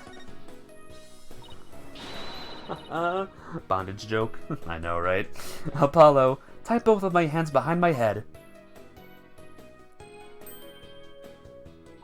See? This makes it possible to fake the spikes on the back of Mr. Wright's head. Sure, but then what about the statue's arm? With both arms behind her head, you can't exactly complete the pose. Yeah, it would be awfully hard to make the objection pose like this. I can't help thinking you've forgotten something, Athena. Something on the body that you don't have right now. What did the victim's body have that I don't? The arrow. Alright, there was an arrow sticking out on her side. Okay, Apollo, take that and plunge it into my side. What? Are you crazy? Fine, then go get some duct tape. Rapido, schnell. Alright, I don't need to know other languages to know bossy when I hear it. The fatal arrow to the side. Spiky hair created from 2 hands. A masterpiece in the making. Now cover me with that cloth. But remember to make the arrow stand out, okay?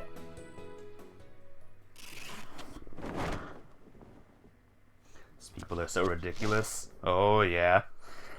These are the silly peoples. Mommy, that arm's too short. Shh, remember your indoor voice, dear. Who brought their kid here? Nobody's buying it. The arrow's nowhere near as long enough. But, what else could you use for the arm? Still won't give up, huh? I must commend you, if only for your spirit and determination. Of course she's not giving up. After all she's put me through, she owes me an explanation, and one that makes sense. Now, disappoint me again and the penalty will be doubly painful. Yikes, I guess I'd better get it right this time. Think, Athena, think. Professor Court was murdered when she was stopped by the stage to see Professor Means. It wasn't premeditated. He must have used something close at hand to his little ruse. Apollo, show me those stage set-up photos again. Like that? Right now? Okay, hold on. Please, please, please, please be in this photo. Just has to be. The arm on the Mr. Wright statue is really this right here. It's this. Got it. I know what he used for the arm of the statue of Mr. Wright. This is absurd. Everyone fails except me. This is absurd. There's no such thing in this photo. Don't play dumb without me, Professor. It's the staff you have right there. Staff? This is the spear of a great legal warrior. Whatever. Just hurry up and lend it to me. How about that staff? Exactly. The length is perfect. Mr. Wright couldn't possibly object to such an awesome arm. Okay, go for it, Apollo. Sure, I'll give your arm a hand. Cloth and binding coming right up.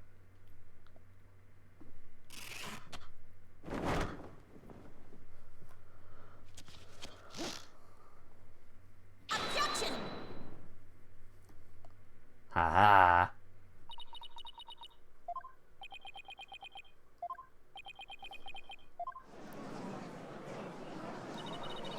It's Phoenix Wright. Look, it's that famous lawyer. That's definitely him. I know that pose anywhere. We did it. Didn't we? Well, am I not the spitting image of the legendary Phoenix Wright? The man who will bring us out of these dark ages and into the era of brilliant golden light. Golden light? All I see before me is this pink specter of a man. That's just because Mr. Wright likes his statue. He positively tickled pink. Get it, Apollo? He's tickled pink. Blah. That a joke deserves a pink slip. It seems the gallery is quite impressed with the defense's sharp thinking. And the witness? Bah. The resemblance is nothing more than a coincidence. Hang on a minute. Not so fast there, Buster. Unfortunately for you, I can prove my theory to be more than mere coincidence. To prove that his spear was thrust into the victim, all I have to do is the blood. We had assumed the victim's jagged wound came from the arrow being forcibly shoved in, but if the wound was from the spear instead, then we should be able to detect traces of the victim's blood on it. Ack. Arg. Your Honor, a brief recess, if you will. By any means possible, what if I get rid of my spear? Wait, what if I burn it?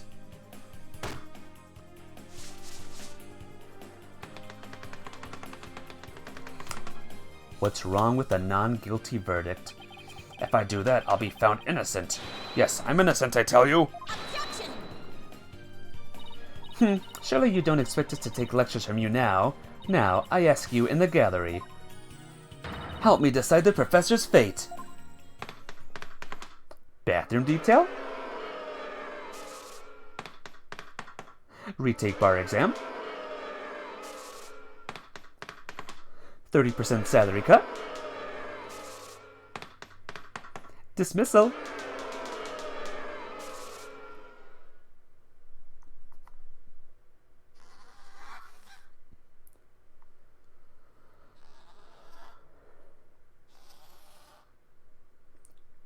G.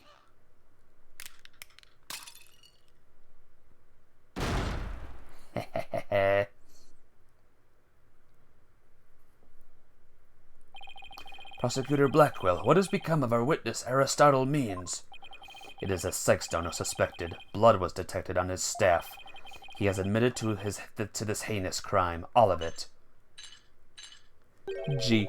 He shall join us in the clink tomorrow. His teaching skills can be put to good use there. Great, he'll teach felons that the end justifies the means. So much for rehabilitation. Can I ask what the professor's motive was? I could barely make out a word he said on account of his shattered teeth. one of the Black Quill's fellow inmates was once a surgeon, why not a former dentist too? I eventually had him put pen to paper. It turns out Professor Means was the one taking bribes. The victim had suspected him after a report from the class snitch. That led her to question him at length the day of the killing, right there on the stage. The result? The heinous crime that was brought before this court. The fool like Newman had come to know of the script's contents via the victim's note. It seems he came up with a plan to stab the victim with her own owl in order to make the killing look like the one in the script and thus frame the defendant. But that scrap of paper with Hugh's name had the same mark as Professor Court's planner. Yes, about that. Those planners are bestowed upon all students graduating at the top of their class. Really? So, then... Indeed, once upon a time, Professor Means was also awarded the same notebook. The handwriting is being analyzed now, but like as not, the scrap belonged to him. This too was evidence of the bribery scheme that the victim had obtained. Know that Constance Court was clean, and that only Aristotle Means took the bribes. To think a professor would murder a colleague and then try to pin it on a student. If this is the dark age of the law, then we can only hope that a brighter future awaits. And the first step is to hand down my verdict for a promising young lady. This court finds the defendant, Juniper Woods, not guilty. Woo! Third case done.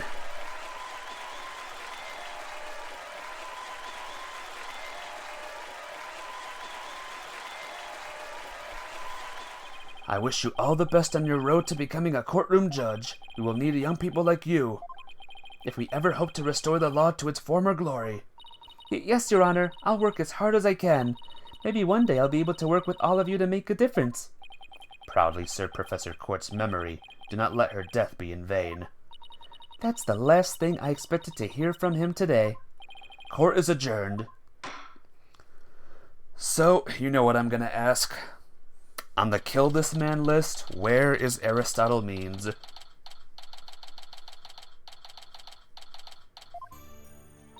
Thank you, Athena. I really mean it. It was nothing, really. I can take the biggest tangled mess of a case and unravel it just like that. I don't know. You look pretty wound up there at the end, literally and figuratively. Jesus Christ, that smile is scary. Out of 10. We'll go with very high then. Also, not to mention, he tried to pin the murder on a student, killing a teacher, pinning it on a student, and taking bribes. And his smile sucks, so, yeah. You look pretty hungry for a knuckle sandwich, Buster. I wanted to thank you, too, Apollo. Don't mention it. The way you were always there for Athena when she was in a bind, and at the detention center, where your smile gave me hope when there was none. It was like the warm rays of the sun shining down on peaceful woodlands. I think you're an absolute amazing person. Thanks, Juniper. That means a lot to me. But I still have lots of work to do, and I can't wait until we see you on the judge's bench. I promise you I'll get there someday. That's why, until that day, I'll... Guys, I've got some big news. I mean, this is huge. Oh, am I interrupting something? No, it's okay. I think. So, what's the big news? The school festival. It was supposed to have been canceled after what happened, but... We just got a call. In memory of Professor Constance Court, who worked so hard to make it happen. It wasn't you. Yeah. Sorry, Angel Love, it wasn't you this time. Maybe next time, huh? The festival is being extended one extra day, until tomorrow. Really? Alright. Festival time, guys. There's Gavin.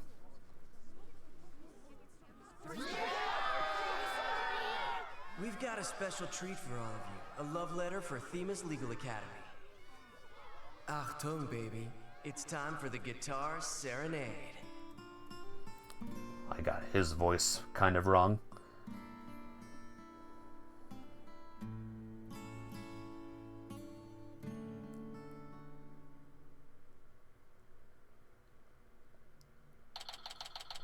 Woo!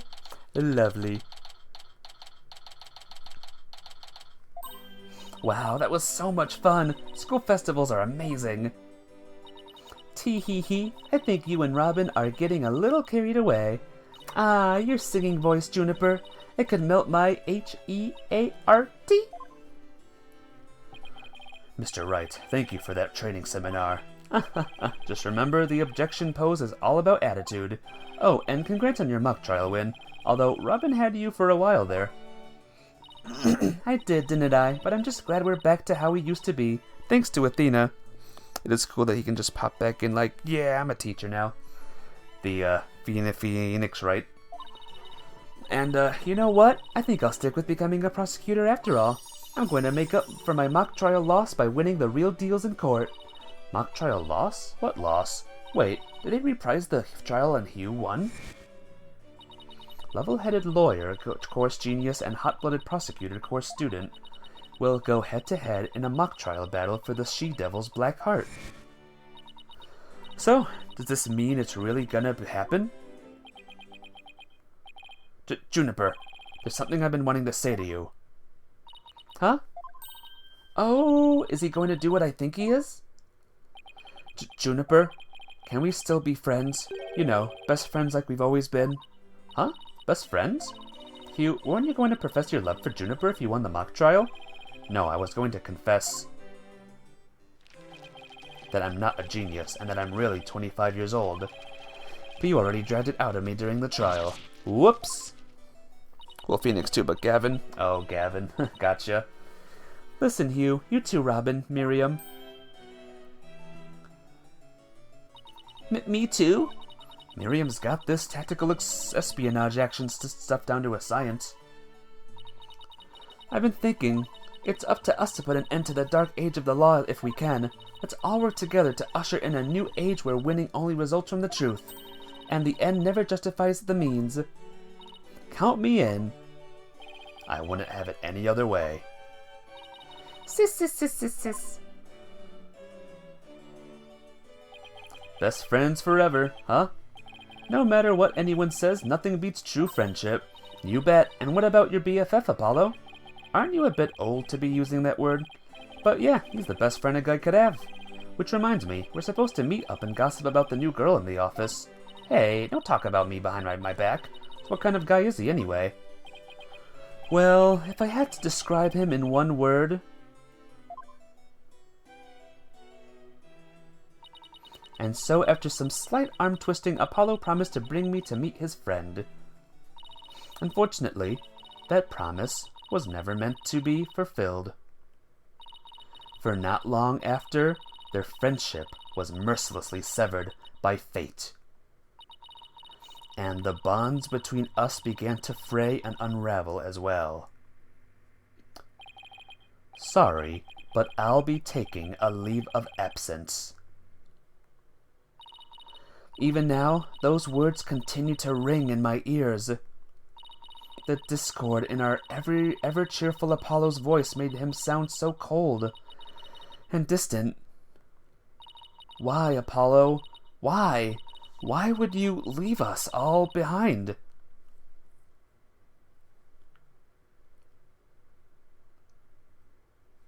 The next trial, guys, shiz gets serious. But I think this stream has gone on way a long time. So in 2 days, we will check out the Cosmic Turnabout. Look forward to it, guys. But yeah, as for tonight, I'm going to bed. See you all tomorrow. Have a great night. I'm gonna try to stream as soon as possible. Like I said, I'm going to the movies tomorrow, and it kind of runs long, but we'll see what happens. But yeah, take care, guys. I love you all, and have a good night. Bye-bye!